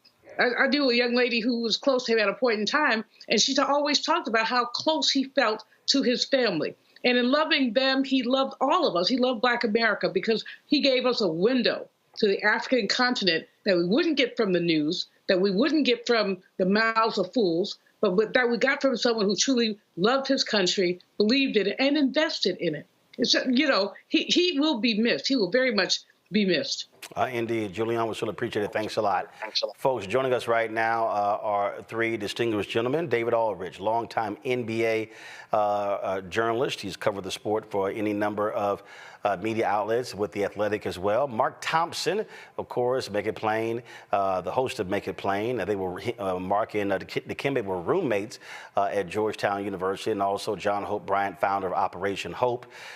We were with John and Dikembe at his home a couple of years ago, 3 years ago this month, broadcasting. I spoke to a group of brothers there, and then we broadcast the show from there. We're going to show you some of that a little bit later. Mark, I want to start with you because you go back further than anyone else. So y'all were roommates at Georgetown? Well, first of all, thanks, Roland, for doing this and honoring and memorializing our brother. When I was the manager for John Thompson's basketball team from 86 to 88, I was a student manager. And whenever new recruits would come, I was given responsibility to make sure they were where they needed to be, make sure they had everything they needed during their visit. And so Dikembe actually lived with me for a little while when he first came. When we first met, he could barely speak English. And we found a French translator for him. He was green. He was just coming in. And even in terms of his basketball skills, I know David can attest to this because he's written so much about him. Dikembe had this wingspan.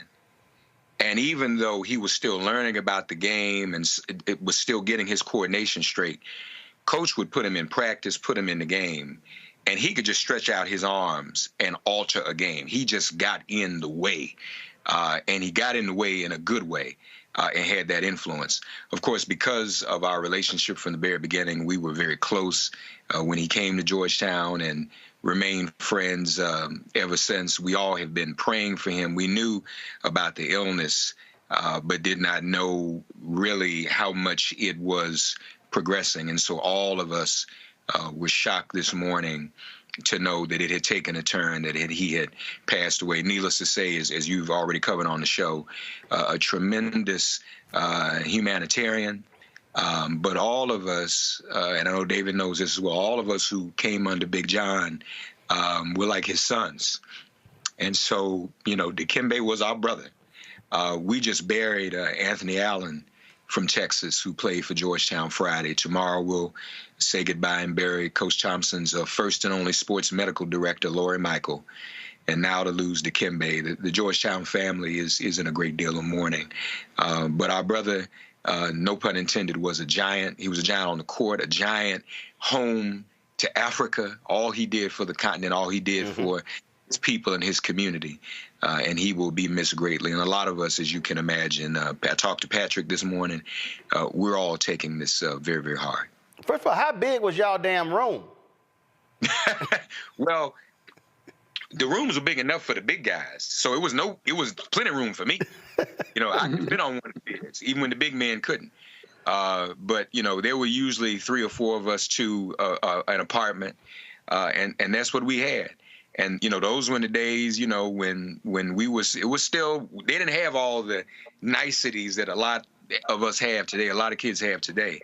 And so, Dikembe, and he came, David, refresh my memory. I don't know if they used the term red shirt then, but the first year he was with us and we were together, he didn't play. Right. But, he had to be developed. Am I right about that? And then right after that, he played and he was great. And, to have Mourning and Mutombo on the court was just tremendous. I'm still, I shouldn't be talking about this, I'm still triggered from that Elite Eight game with Danny Ferry. It should have gone differently. I'm still there, David. Hey, it's all good. I'm still triggered by the NC State final. Trust me. With Akeem Olajuwon and the Cougars, I still can't see the last 20 damn seconds of that game. David Aldridge, I want to go to you. Mutombo was an amazing player, but what I always love, I don't care, whatever you saw him, he had that huge smile. He would give you this big hug. He was a massive dude, so he would swallow you up. But it was just his humor and his personality, no matter where you saw him. Roland, first of all, thank you for having me and having me with such a great and distinguished panel. I didn't live with Mutombo, but I covered Mutombo when he was 18 years old for the Washington Post when I was covering Georgetown. And I remember Big John. I remember it like it was yesterday, Mark. That was the year. That was during the year where Dikembe was not playing, but he was on campus. And John kept telling us, y'all gonna love this guy. I'm bringing it next year.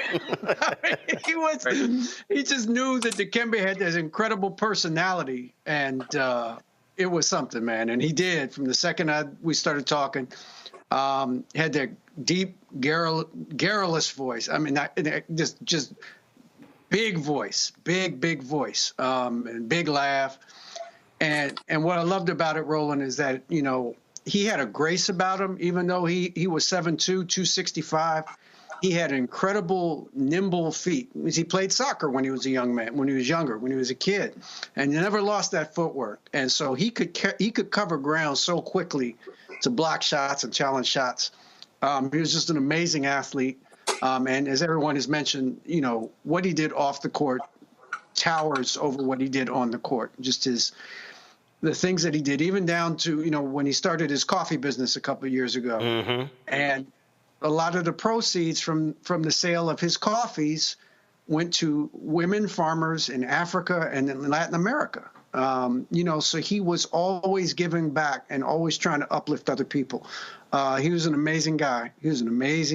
And it's beyond sad that he's gone so soon. I mean, I was a year older than him, and this is just devastating for a man that young to leave us so soon.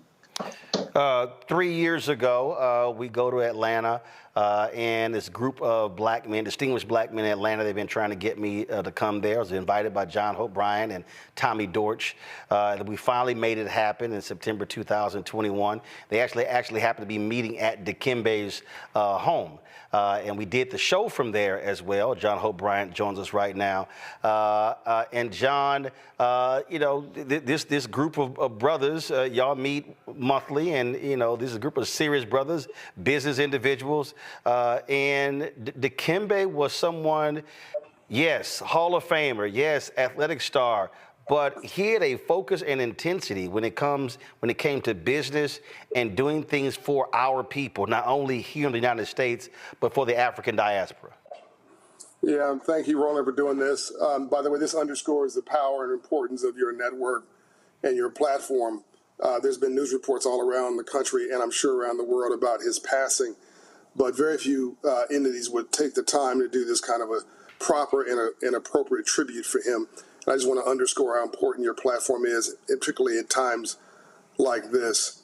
I don't normally say the name of this group in public, but because Dikembe was a charter member, a founding member, I'll say that he is a huge loss to Just Brothers. Just Brothers is the group that invited you to the ATL, and we normally host meetings off the grid. We don't have a website, none of that kind of stuff. There's no membership list. It's just it's some of the most powerful brothers in the 7 county area here, not including me. And who take off their ties, leave their egos at the door, leave their titles at the door, and we are just brothers. We're just amongst each other, loving on each other and listening to each other. And Dikembe was one of the charter members to show up, and one of the biggest personalities, one of the biggest stars in the world, but came there with great humility. By the way, I need to correct you on something, Roland. You mispronounced his middle name. It's Dikembe, love his family and community, Mutombo. That brother had a tattoo on his left shoulder that said, "My wife and family." He had a tattoo on his right shoulder that said Africa. He had a tattoo on his right leg that said African American. That brother was just an original. He showed up all the time. I want to commend the other panelists here. We had the benefit, I didn't know him as long as they did, but we knew him in some ways in a unique way, because when he wasn't on a plane to Africa, you knew when he was in town because he was in the community, Roland. He would show up at the most interesting meetings. It was just about some, uniquely item that was only important to that local community. He would be at the Martin Luther King Center, or he'd be at a meeting with Ambassador Young, wherever Ambassador Young wanted them, or 15, 20 people in a room. You see his Rolls Royce roll up, and a guy that's 9 feet tall get out and come and dominate the room with his love, but not his presence. He would be always humble in the back, listening, not talking. We didn't know when he got sick because he wasn't showing up anymore. And I'm sorry. The thing that I have to say about him, I can't really say because it was confidential between him and I. I don't have the right to share what he confided with me, but he and I had very private conversations about his financial commitments to Africa and what he went through to make those hospitals possible is no small feat. Yes, a few other people, other corporations put up some money, but a lot of that money was his, Roland. And he was in with both feet. And again, I don't have time. I don't have the privilege or the right to share his business. But if the people knew how deep he invested into his people, they'd be absolutely floored. I'm not talking about put your name on something. I'm talking about something much, much deeper. And I was honored to work with him a little bit behind the scenes. In areas that were important to him. I think I made him smile a couple of times. I want to give kudos to Tony Rester also, who is connected to him at the Hawks, who worked behind the scenes. This is just a unique individual whose value cannot be articulated with NBA stats or even saying he's a humanitarian. Like, you just can't put this guy in words, and he absolutely will be missed. Of course, the last I remember, well, it really was the last time we talked. Actually, I was leaving with you, and John, slow down in that car. Yes. So yes. John has this. John, what the hell is John's? Lamborghini, Ferrari, Aston Martin. What? None of your business is the answer. I mean, well, I got a picture of it, so I know what it is. But he was like, tell John to slow down. Stop driving fast in that car.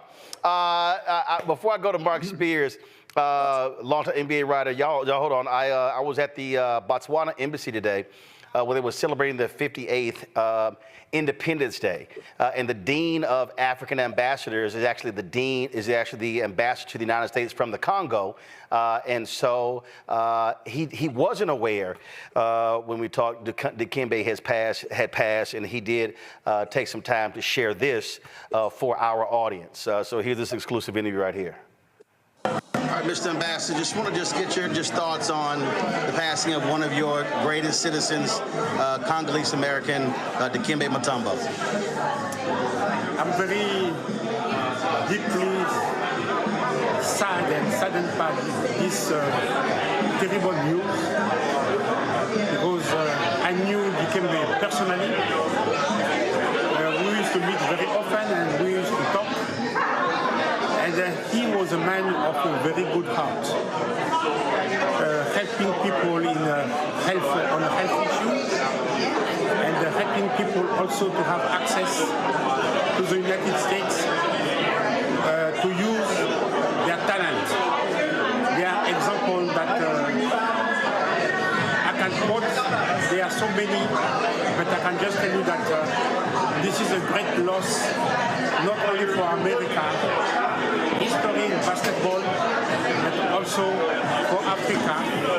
One of the greatest Africans who made success in the U.S., NBA player, college player. Really, I'm very sad that I don't have words to express other than to be sad. May his soul rest in peace. He really was taken aback by the news. Mark Spears is a longtime NBA writer. Mark, but one of the things an ambassador said there, he said he often talked to Dikembe to the point that John Hope Brown was making.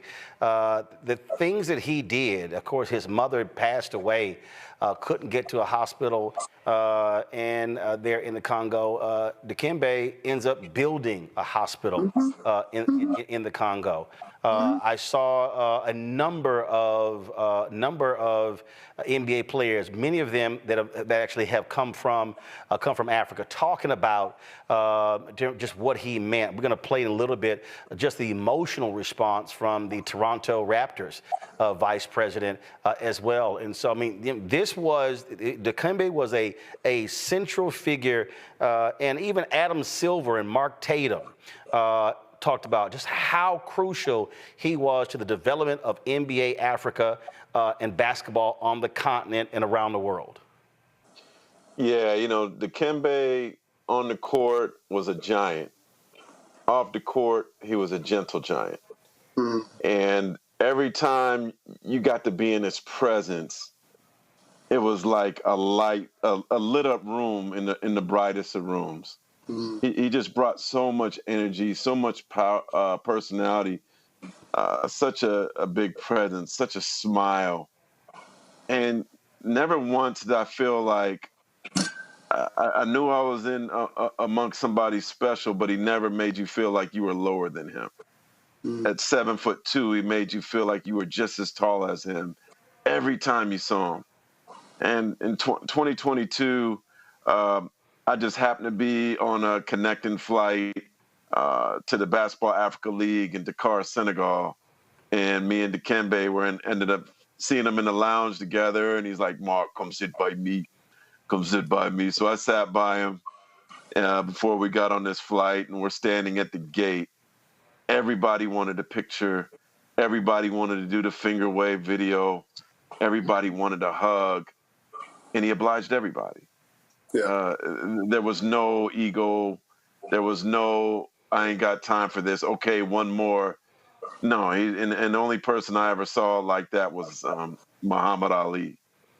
And so he just was such a beautiful person off the court. And as you guys know, like, he just did so much for Africa. He built a bridge from Africa to the United States. And David Stern was one of the first people that, really, really helped him do that.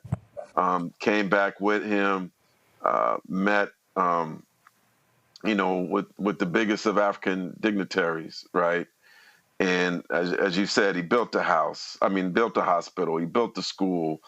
He was the one that tapped Adam Silver on the shoulder and said, "We need the Basketball Africa League." And he doesn't get credit for that, and he should. He was the main one who pushed to get that done, and now next year will be in its fourth year. And he was somebody that was often at the games, and I saw him dancing with the Senegalese fans, having the best of time, and just that smile right there, just tells you the kind of man he was. He just was so full of life, so appreciative, and just wanted to make the world a better place, and he did everything and more just a special human being. Mark Thompson, David Aldridge, John Hope Bryan, and Mark Spears. The video we're showing you, this is from 2015, this NBA Africa. And you'll see there, Dikembe is up top, below there to the right, Akeem Olajuwon. Mark Thompson, these two central figures here, these two figures, in terms of what they did on the court for African ball players. Mark Spears talked about that particular bridge, has been unbelievable. And when just a couple of years ago, I forgot which city we were in, and the whole focus of the Newsmakers Luncheon was on NBA in Africa. The halftime performance was Burner Boy. It was all of, I forgot what David Stern said, the percentage of players in the NBA now who have at least one African parent. In terms of what they accomplish, you see it now in this next generation of ball players. Mark Thompson?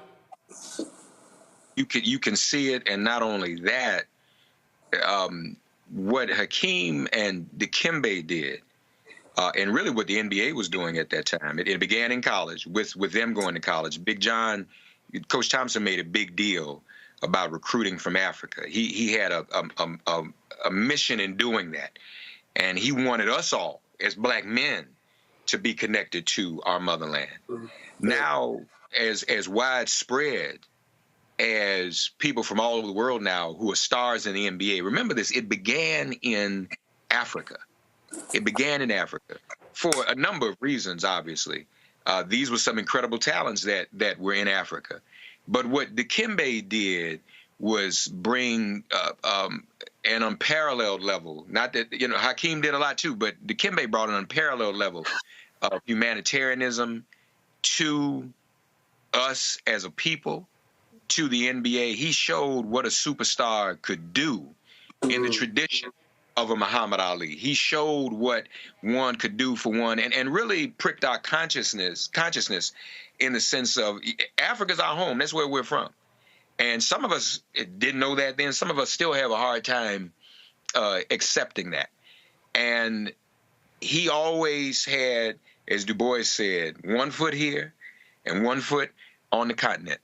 An example, he said, building that hospital, he didn't just throw money at things. He literally built a hospital. He tried to save the lives of people in Africa, as you said, because of what happened to his mother. The only consolation in Coach being gone is that if Dikembe had gone before him, I don't think Coach would have made it. He loved that kid. Oh, he loved, and David's right. When he came, he said, wait till y'all see, wait till y'all see. And David, I had a couple friends, and John, thank you for your story, and you too, Mark. I had a couple friends call me today. Man, I remember when he first came, and you were telling us how John Thompson said, wait on this kid. And then I saw him, and then I saw him. He was the biggest thing I'd ever seen. Now, I'd seen Patrick was impressive. Ralph Dalton was impressive. But again, Dikembe, y'all, had this wingspan that was out of control. And he could just literally stand in the middle, spread those arms out, and alter every shot. And the Big East was complaining, it's like, we ain't gonna be able to deal with this. This guy's too wide. I mean, I think his arms pretty much filled up the whole lane from end to end.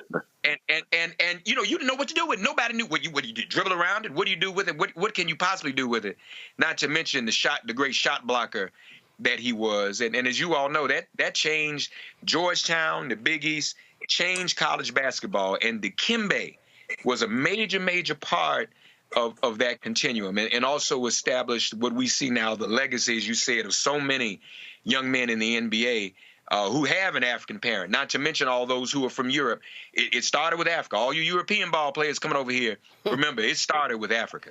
David Aldridge, when you think about, defense, this guy, 4-time NBA Defensive Player of the Year. Most times we talk about athletes, especially basketball, it's the scoring prowess.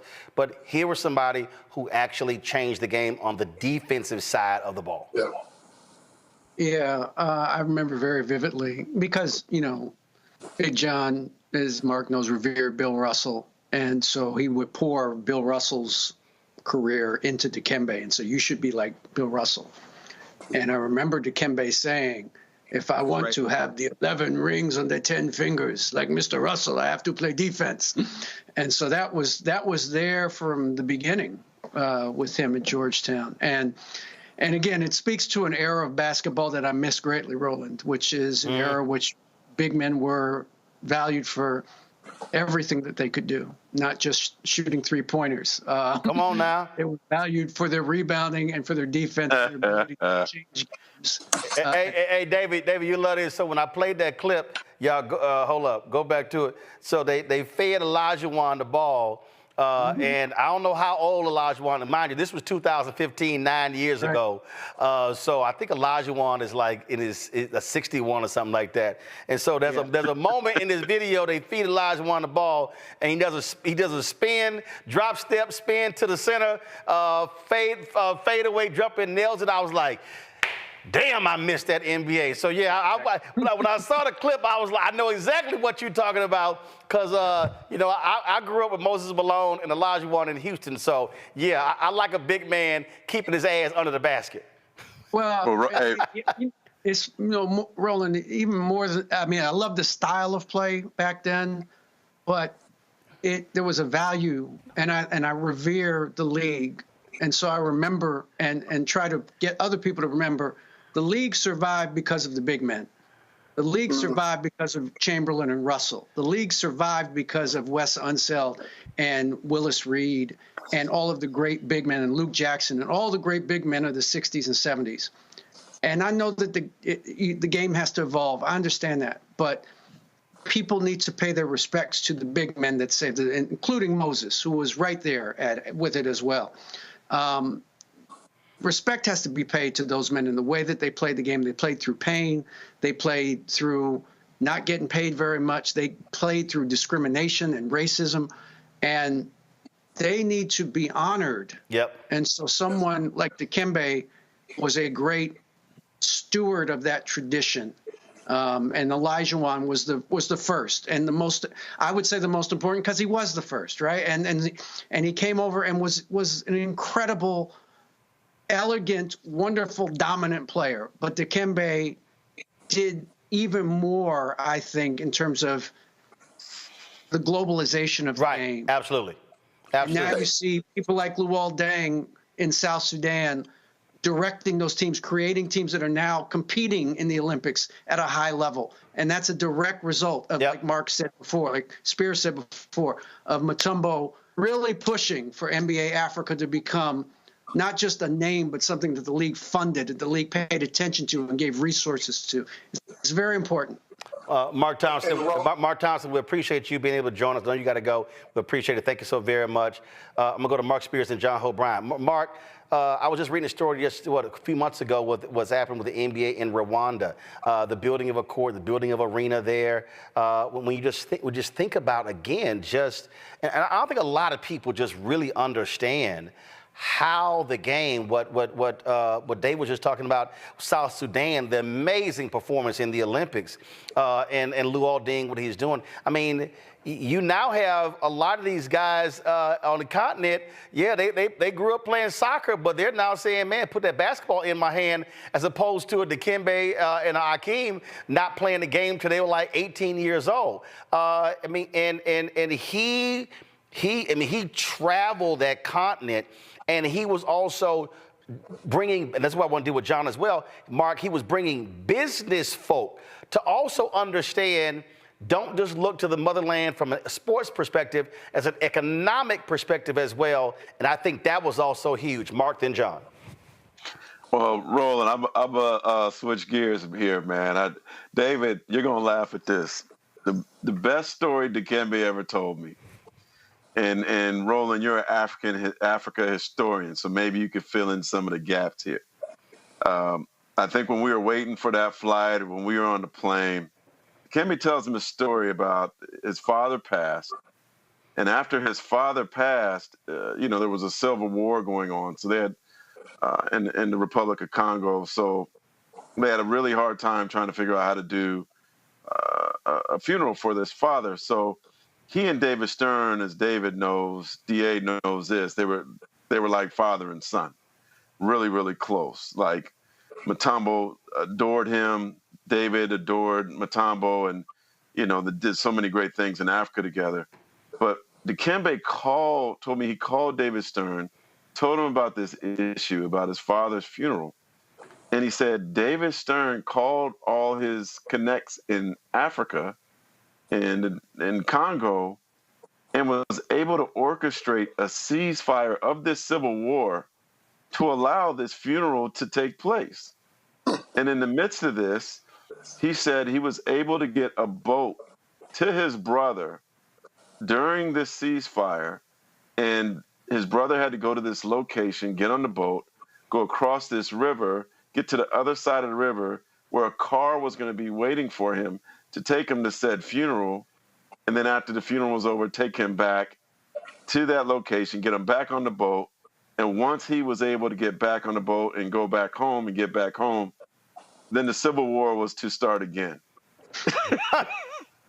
And I said, Dikembe, that ain't true, man. He's like, I swear to God it's true. This is a true story.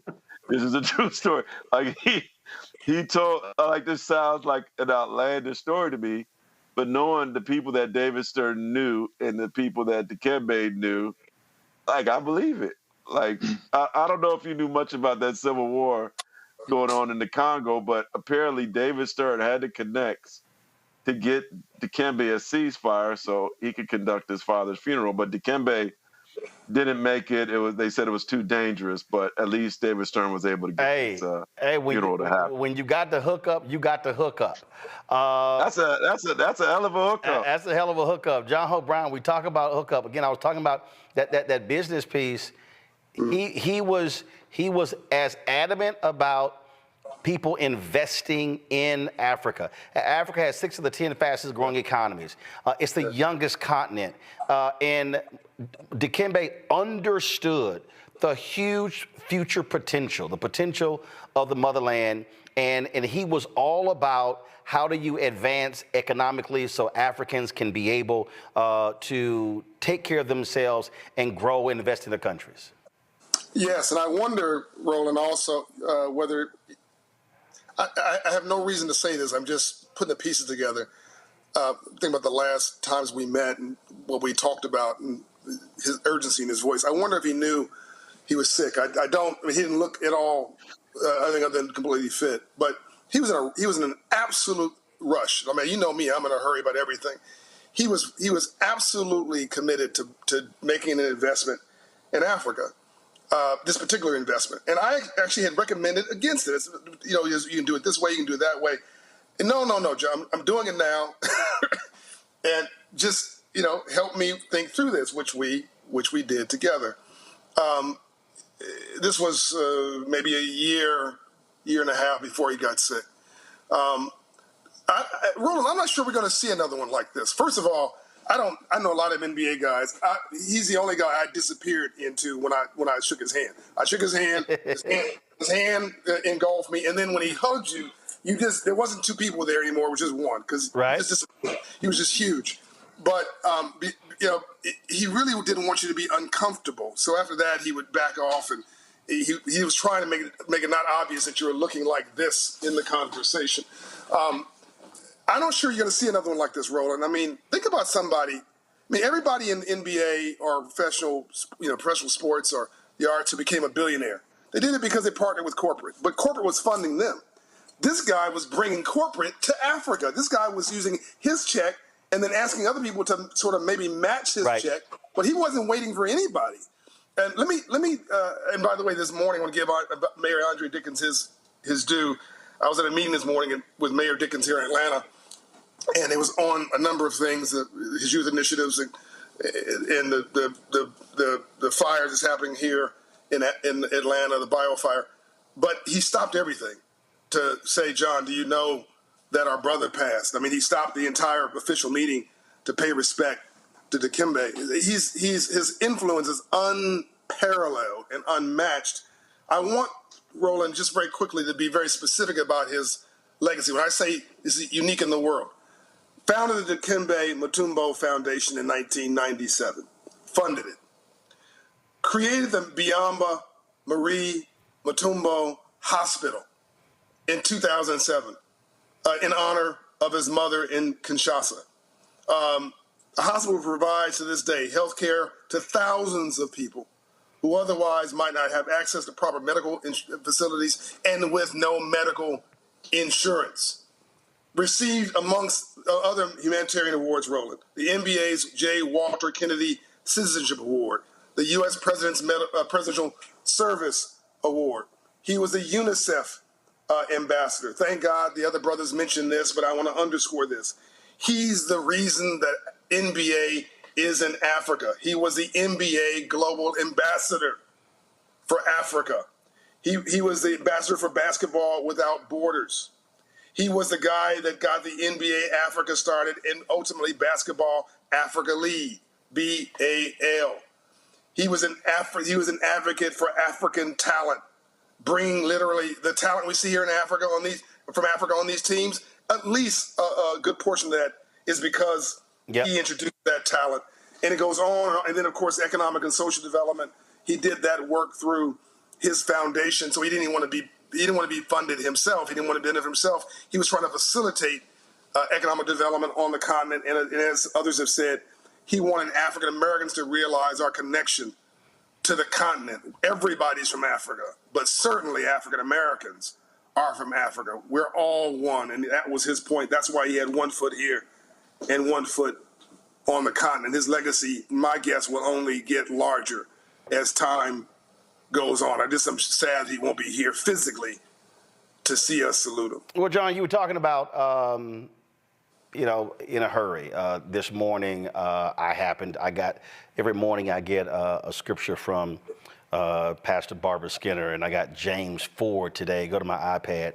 And actually, it was just, and I posted this on Instagram, and it says, now listen, you who say today or tomorrow we will go to this or that city, spend a year there, carry on business and make money. Why? You don't even know what will happen tomorrow. What is your life? You are a mist that appears for a little while and then vanishes. Instead, you ought to say, if it's the Lord's will, we will live and do this or that. And the reality is that's what he did. Yeah, just 58 years old. But what he was able to accomplish in those 58 years, absolutely tremendous. And again, what I always loved just was the sense of humor. He was in, so this was 3 years ago, he was in the movie Coming to America, the remake. Go to my iPad. I sent him a text, and I said, see you in Coming to America. Who is this? No, he was always changing his number. So I decided to send him some of the photos of me in African garb. And then he goes, good morning, my brother. You are the king of Zamunda. Then, of course, when the news came out regarding his tomb, I had sent him a voicemail. And he said, thanks so much, my brother. This means a lot. I will call you later. And every few months, I would text him just to check on him. Yeah. When John's mother passed away, the first anniversary was recently, I sent Dikembe a notice, and it was a few times this year at the All-Star game. Of course, we would always see him there. I sent him a text to me and my wife there, said, we're thinking about you. And it was on August 7th. I sent him a text that said, just checking on you, bruh. And I would just leave a voicemail, knowing full well that he may not be able to talk. We spend time with the family, and that was our last communication. But again, just an amazing guy, and I just think that he has. I'll agree with John, Mark, and David that we're not going to see another Dikembe. But I think what Dikembe has done, he has provided the black print for other African players and it's the black print and other African players. Can I steal that? Can I steal that? You can steal it. You can steal it. Other African players are picking that up, and they are carrying on what he started. Yeah. And I think that's what's important. Final comments, gentlemen. Mark, you first. No, I'm gonna miss him tremendously. It hasn't totally hit me yet. I hope to be at that service to pay respect, and it's just been an honor to know not just an African icon, not just an NBA icon, but a global icon. He'll forever be missed. David Aldrich? Yeah, I would say Dikembe was one of a kind. And his size was appropriate for his impact on the world, I would say. John? It's so, coincidence is God's way of remaining anonymous. It's an Ambassador Young quote. And Roland, you looking at your text caused me to look at mine. That's Mutombo and me texting. And his text to me on this day was, "Dear," and I just randomly flipped on this. "Dear John, happy Father's Day, my brother. To a good brother. You are a perfect example of what a father should be. Hope your day is perfect also, Dikembe Mutombo." Now, this was unsolicited. This is just him reaching out, showing love. This is the humility of this brother. And I think we're going to say, happy forever Father's Day to you, Dikembe. You love everybody, Mutombo. Thanks for all you did and all you do. You've been promoted. You've gone on to a better place. And now you can irritate our Lord in heaven as you irritated all your friends here. He gets to the pearly gates sitting here going, no, no, no, no, no. No, no, no, yes, no, yes, no, yes. no, no, Let no. me in. Right. No, no, no, no. You can't block me from heaven. Mark Spears, David Aldridge, John Hope Brown, we appreciate it. Thanks a lot. All right, Thank you. Folks, there were so many statements from various folks. The NBA issued their statement right here. They were, of course, one of the first ones out of the gate when it came to alerting everyone about the passing of Dikembe Mutombo. It was, again, very hard for them because he was such a beloved figure with the NBA, partnering with them again in so many ways. Commissioner David Stern, Commissioner Adam Silver. Commissioner Adam Silver issued this particular statement that went out all across the globe, thanking him for his service, and it really was just leave it up there. It really was a very powerful relationship. As I said, I often would see Dikembe Mutombo at NBA All-Star Game. He was often sitting with Commissioner Silver. They understood being partners, if you will, in this effort. And I've been talking to a lot of people in the NBA. This has been a very difficult day for them. Silver says Dikembe Mutombo was simply larger than life. On the court, he was one of the greatest shot blockers and defensive players in the history of the NBA. Off the floor, he poured his heart and soul into helping others. There was nobody more qualified than Dikembe to serve as the NBA's first global ambassador. He was a humanitarian at his core. He loved what the game of basketball could do to make a positive impact on communities, especially in his native Democratic Republic of the Congo and across the continent of Africa. I had the privilege of traveling the world with Dikembe and seeing firsthand how his generosity and compassion uplifted people. He was always accessible at NBA events over the years with this infectious smile, deep booming voice, and signature finger wag that endeared him to basketball fans of every generation. Dikembe's indomitable spirit continues on in those who he helped and inspired throughout his extraordinary life. I am one of the many people whose lives were touched by Dikembe's big heart, and I will miss him dearly. On behalf of the entire NBA family, I send my deepest condolences to Dikembe's wife, Rose, and their children, his many friends, and the global basketball community, which he truly loved and which loved him back. Adam Silver, NBA Commissioner. Hall of Famer Swin Cash, I reached out to her. She was, of course, at the NBA Media Day today. She sent me this statement here. She said, he was a gentle giant that lifted my spirit every time I was in his presence, and of course, always cracking a joke. Saturday, I watched a woman give a beautiful speech helping to raise money for the American Cancer Society. Then she said she had terminal cancer with a 16-year-old son. She said she was just moved tremendously by the passing of Dikembe. And she's just said she said it was just very difficult for a lot of folks. Her statement ended, folks. I think we cut it off. She said, life is precious, and one thing Deke taught me is to live every moment you have in this life with gratitude. That was from Hall of Famer Swin Cash. Dikembe played for several NBA teams, including the Houston Rockets, Denver Nuggets, Philadelphia Sixers as well. Joel Embiid with the Philadelphia 76ers, when he was at the NBA Media Day, was asked about the passing of Dikembe, and this is what Embiid had to say. I just heard about it, my condolences to, his family. So it's a sad day, especially for us Africans and really the whole world, because, other than what is accomplished on the basketball court, I think he was even better off the court. Those are some of the guys. He's one of the guys that I look up to as far as having an impact, not just on court, but off the court. He's done a lot of great things. He did a lot of great things, for a lot of people. So, I mean, that's, he was a role model of mine. So, yeah, like I said, it is a sad day, yeah. Masai Ujiri is one of the top executives of the Toronto Raptors, also a son of Africa. And he was very emotional talking today about the passing of Dikembe Mutombo. Just heard the news about I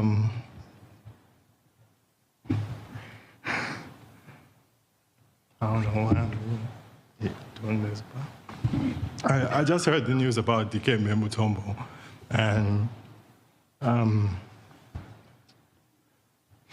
it's really hard to believe, and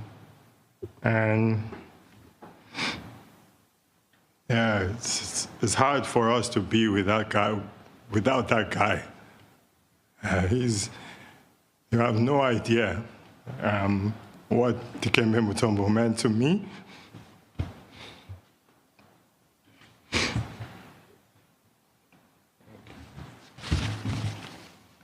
Wow.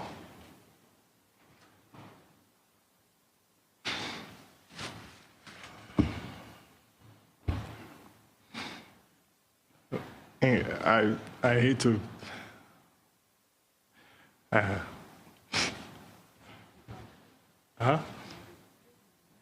yeah, the tough one. I'm sorry, it's a tough one. I have to say though, that guy, he made us.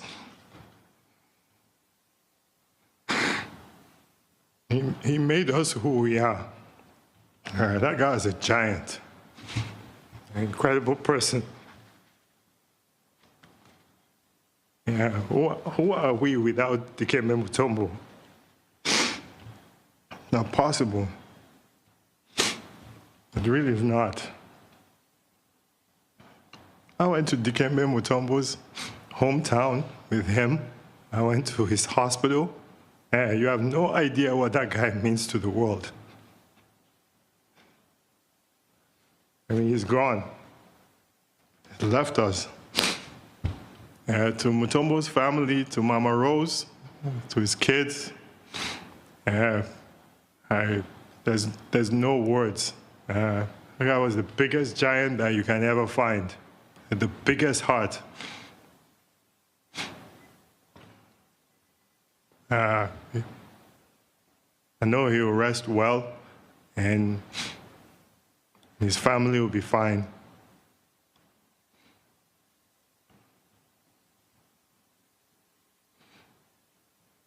He did so much for us, for the continent of Africa, for his people. I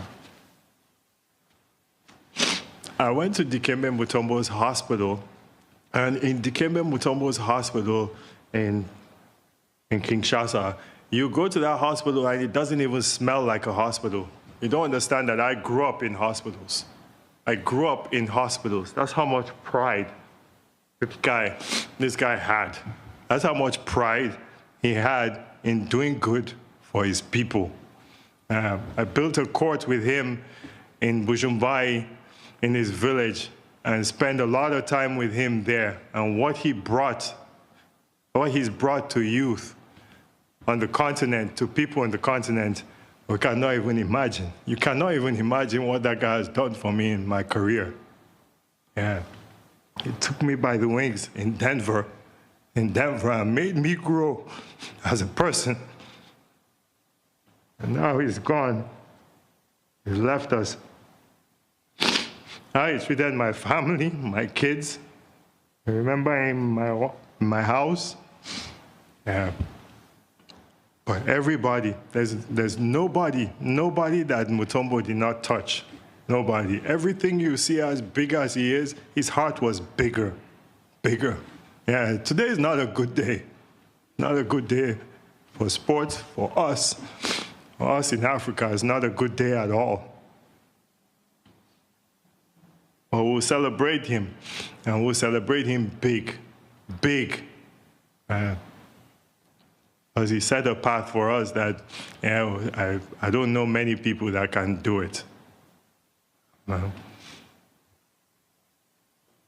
I'm proud that I knew Dikembe Mutombo. I'm proud that I worked with him. I'm proud that he mentored me. I'm proud that I did a lot of work with him.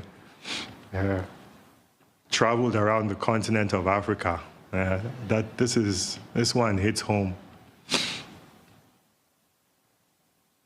I don't mean to dampen the day, but this one really hits home.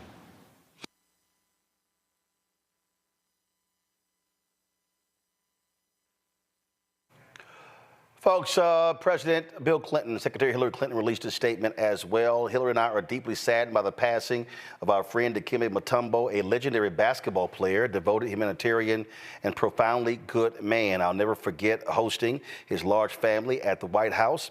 They filled the whole stairway down to the South Lawn. As commanding as he was on the court, he was even better off it, with a big heart to match his 7-foot 2-inch frame, a great sense of humor, and an unshakable commitment to helping people everywhere, especially in his native Democratic Republic of the Congo. His proudest achievement was the state-of-the-art hospital he built in Kinshasa in honor of his mother, which Hillary loved visiting in 2009. Dikembe was also an active member of the Clinton Global Initiative community from the very beginning, making and keeping commitments to support the hospital and more economic opportunity across Africa. He was the real deal and inspired everyone at CGI to follow his lead. He once told me that he blocked shots for a living, but he lived to save lives and open doors. Our thoughts and prayers are with Rose, his children, and everyone else who loved him, was inspired by him, and is living a better life today because of him. As I said earlier, we did my show from Atlanta, from Dikembe's home 3 years ago in September, and here is that conversation. We are here at the Just Brothers meeting in Atlanta. They meet every 45 days, and John Hope Bryant invited me out to address the brothers here, and I said, well, I got to do my show, and then they said, okay, well, we'll make sure you do your show. And then they moved the meeting to the home of Dikembe Mutombo, and I said, well, you know, he taller than 7 feet, so you know he got some extra room for us to do the show. And so we are here. He is the host of the meeting. He's the host of us doing the show. And my brother, I appreciate. It's always good to see you. Good to see you. Hall of Famer, who I call former Houston Rocket. I don't care about the other teams he played for. Yeah, I don't care about the other teams. You know, I'm from Houston. Hey, we know you're from Texas. That's right, from H-Town. So, man, how you doing? I'm doing good, man. Thanks for having me. Man, no, thanks for having us. He was remarking. He said, y'all just brought a whole studio with y'all, huh? Yes. I'm never seen so many cameras in my house before. Yeah, well, you know, look, we had, you know, we got to look good because, you know, we sitting here, you know, we stream on you know, I launched the app. And of course, we got it going, and so we got to look right now. We got to look right. Yes, we're looking good. Yo, you always got to look good. Let's talk about what you're doing. You had your foundation, but you also are really doing some great stuff all around the globe as a global ambassador of basketball, especially in Africa. Yes, no long time ago, we invested $1 billion to launch NBA Africa Basketball League. It went great. It was very successful. We have a great turnout. The game was watched almost over 200-some plus countries. So we are very happy with this step and the progress that we made. And I also launched a Mutombo Coffee. Mutombo Coffee? Yes, you have to know that, man. Coffee is a $485 billion commodity trade. And when you look at that, there's no black man in the coffee business. There's no black woman in the coffee business. And all those trade happen with the people from a different ethnicity. So why not us? That's the question that we've been asked. Why not us?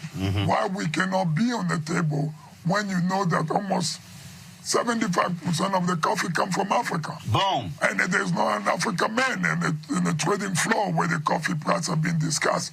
That has been my debate, and I'm so happy that I put my foot indeed to this game, and I want to be part of this game. I'm tired watching the game from outside. And that's the thing that I'm constantly talking about when we talk about these vast riches coming out of Africa. 7 of the 10 fastest growing economies are African nations. America talks about the role the Chinese are playing, but guess what? If the United States is not investing in these countries, somebody else will go. Yeah, absolutely. That's what is happening. The Chinese are controlling almost the entire mining trade right now with cobalt and copper and lithium. Our next electrical car, all the material that go there, it's coming from Africa, straight to China, then to the rest of the world. But there's no African man who's there in the front to lead even one of the company. So I went out, raised about $1.7 billion with a couple group of investors. Now we're getting some mining concessions. Y'all went out and raised $1.7 billion? Yes, and now we're getting also in the business in the Congo. So we have some mining allocated to us, and we're going to start working soon. You have to put your foot in the game, and you cannot always buy a ticket, go sit in a seat, keep watching the game. Once in a while, you got to say, can I play this game? Well, and the thing that I never forget, the joke that Chris Rock said. He said, let's be clear, he said, Shaq not rich. The guy who pays Shaq is rich. Yep. And the thing, I tell this story all the time. We went to the Houston, Texas football game, and afterwards we were talking with the players and the coaches. And my little nephew, Chris, he probably was 3 at the time. He had a football, and he wanted Wade Phillips, who then defensive coordinator, to sign it. And so Wade goes, Chris, what position you want to play? I said, no. Chris has not been raised to play a position. Chris is being raised to own the team. And he sort of... That's good, nice dream. He sort of stepped back, but again, that's the piece there. Everybody's not going to be grow to 7 feet tall. Everybody won't be able to dribble a basketball. I'm always telling people, you can be in the NBA without playing. Definitely. A lot of them who never thought that me, Dikembe Mutombo, would have an opportunity to have a piece of ownership in more than 12 teams in Africa today. The league will grow to 30-some plus teams in the next couple of years. The evaluation. So you have an ownership stake in the league? In the league. No, in one club, in the league. All right, then. All right, my brother. So you didn't say that. You didn't add that part. You said, you didn't, okay, all right then. So, I played the game. So many guys will play the game and walk away from the game. That's right. But sometimes if the game good, you can stay in the game, but you're doing something that's different. And that's what I choose to do. How have you, being on the business side, I talked earlier about understanding the business of the business. How have you applied the discipline that was required to be a great basketball player to business? I use the platform with the gift of talent that God gave to me to play the game of basketball. Met so many wonderful people. And most of the people that I'm talking to them doing business are the people who came to the game. The people who sit on the court side. So many guys would go play the game, and because they're wearing the uniform, and when they finish wearing the uniform, they go straight to the door. They forgot who come, who pay you. That guy who sit on the court side. Have you tried to meet him? Have you tried to ask what his name? What his wife's name? What his kid's name? Those are the things that we need to learn how to do to build life after the game. Building relationships. It's all about relationship. I built the hospital to relationship. I'm building a $4.5 million school that is opening in 4 weeks, from kindergarten to 12th grade, through relationship that people have made to my game. I'm not putting a dime, but I've met so many wonderful people, and I go to them and say, listen, there's kids in Africa who don't have no place to go to school. Can you guys help me put a building for them there? And people came in. It's all to relationship. You cannot be successful in life without relationship. Steve Jobs didn't build Apple if he didn't have a great relationship. If you look at his history, he struggled at the beginning. But through some of the relationship that he did have, they was able to call him back to come back to Silicon Valley to build the Apple company that is what it is. It's not just relationship. Someone on YouTube, they were asking, they said, where do they get Mutombo coffee? They said, where do they get it? Oh, you go to mutombocoffee.com or you go to Amazon. You will find me there. Okay, all right then. Well, look, first of all, here's what we're going to do. We're going to come back. I'm going to be here next month. We're going to sit down for a much longer conversation. Yes. You know, we do these one-on-ones. I launched this OTT network, and y'all guess y'all get an exclusive here. I'm going to be launching a part of that, a weekly interview series. We've already shot 7. We're going to do about 20 in LA next month and 20 in November. And that way, it's a one-on-one conversation. We can spend a whole hour going over this sort of stuff. Because I know we got the brothers back here. I'm scheduled to speak in 2 minutes.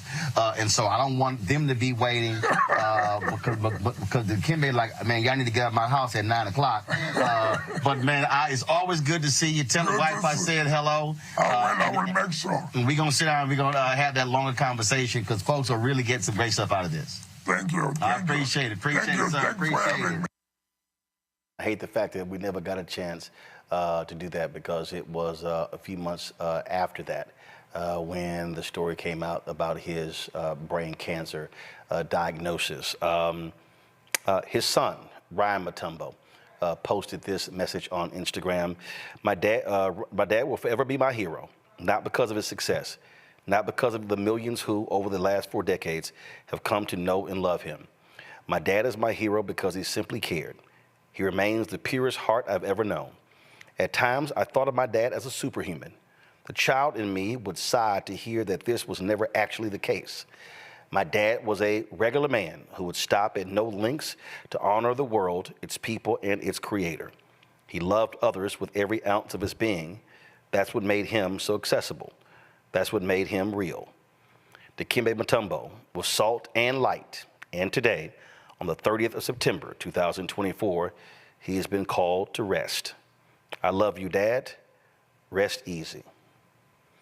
Folks, 9 years ago, Dikembe was inducted into the Basketball Hall of Fame, and here is his acceptance speech.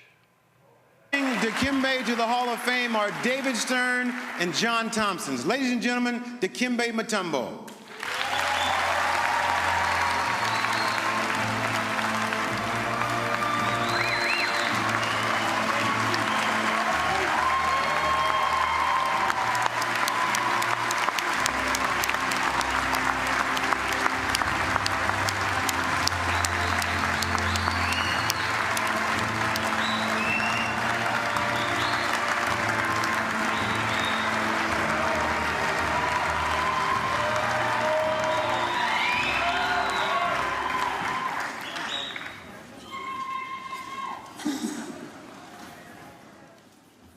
Thank you. When I was an NBA rookie, someone asked me what I thought my career would be like. I never dreamed it would include this. I'm so honored to be in the Basketball Hall of Fame. I only want to be remembered as one of the best defense players to ever play this game. I like to think that I accomplished that. The gentleman on my right means so much to me. Coach John Thompson.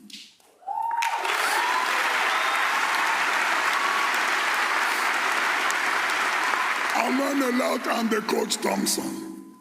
I learned about the game of basketball, but most importantly, I learned how to be a man in this society.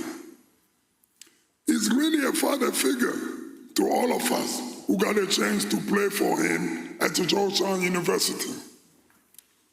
David Stern.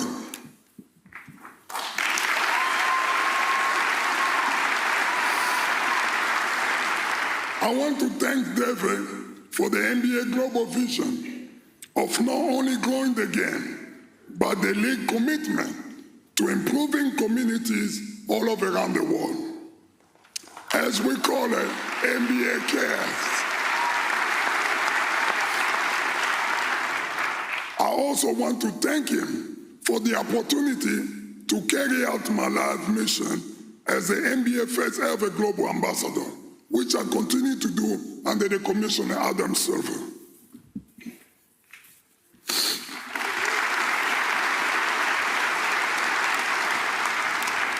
We were in South Africa recently, and the game continued to grow in popularity. The NBA support in the home continent of Africa mean a great deal to me, and to see a current and former players like Hakeem Olajuwon and coaches giving back and making a difference in the people's life, uplifting us all. I give God the glory for blessing me and surrounding me with so many wonderful people. This is including, first of all, my parents, Damario Mutombo, who left us 2 years ago, and my mother, Dikembe Mutombo.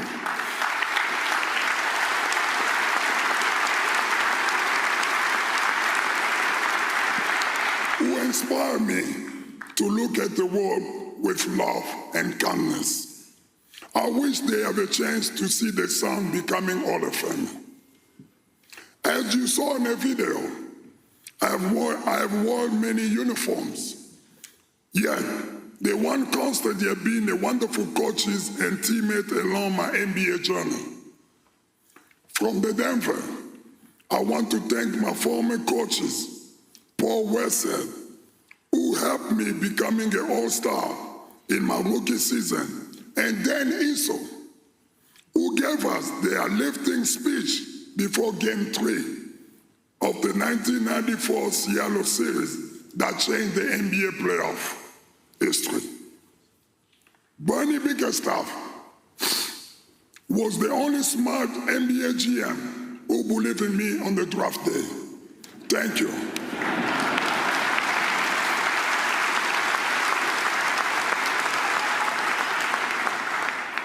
And the Nugget owners, Peter Barnos and Charlie Lyons, thank you so much for drafting me. From the Atlanta Hawks, in a city that I call home, I want to thank Stan Kasten, Peter Babka, the legend, Lenny Watkins, and a great teammate,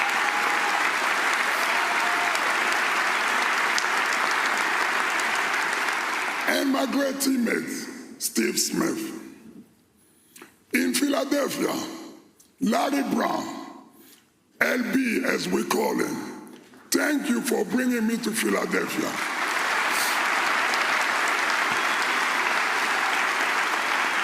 And allowing me to play with the phenomenal Allen Iverson, who will stand here soon in Springfield.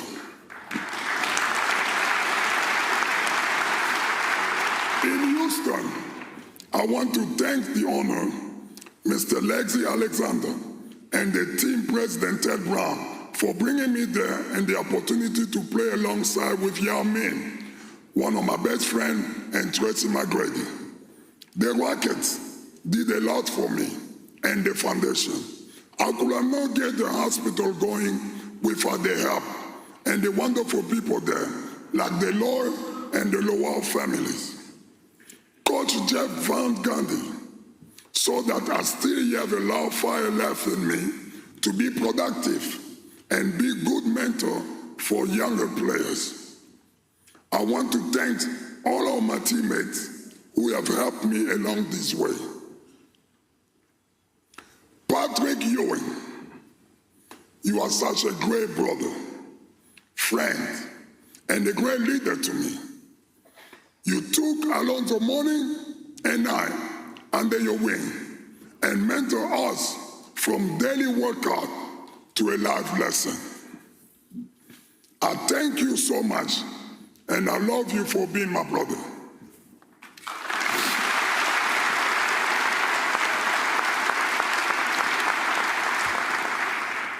Alonzo Mourning, you helped me becoming a better basketball player. I wish that many young people today can compete in practice like we did. Thank you so much, my brother.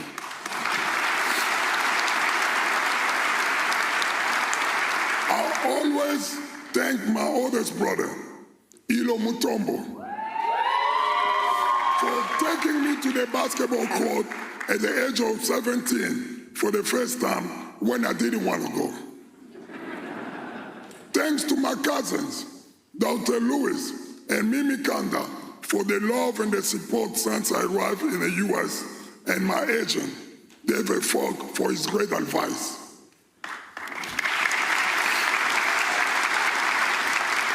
And I'm proud that I was only the third African player to play in the NBA. The son of Congo, DRC, to come to the U.S. with nothing, and now I'm part of the NBA history. It means a lot to me.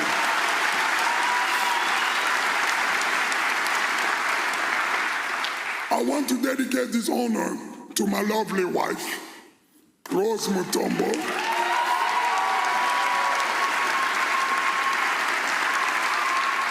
the mother of my 3 beautiful children, my daughter Carrie, my middle man Jean-Jacques, and my little boy Ryan, who's always there to give me support. I love you guys so much. Playing basketball allowed me to becoming a global citizen. It's because of the game that I was able to build a hospital in the Democratic Republic of Congo, which is now served more than 140,000 people.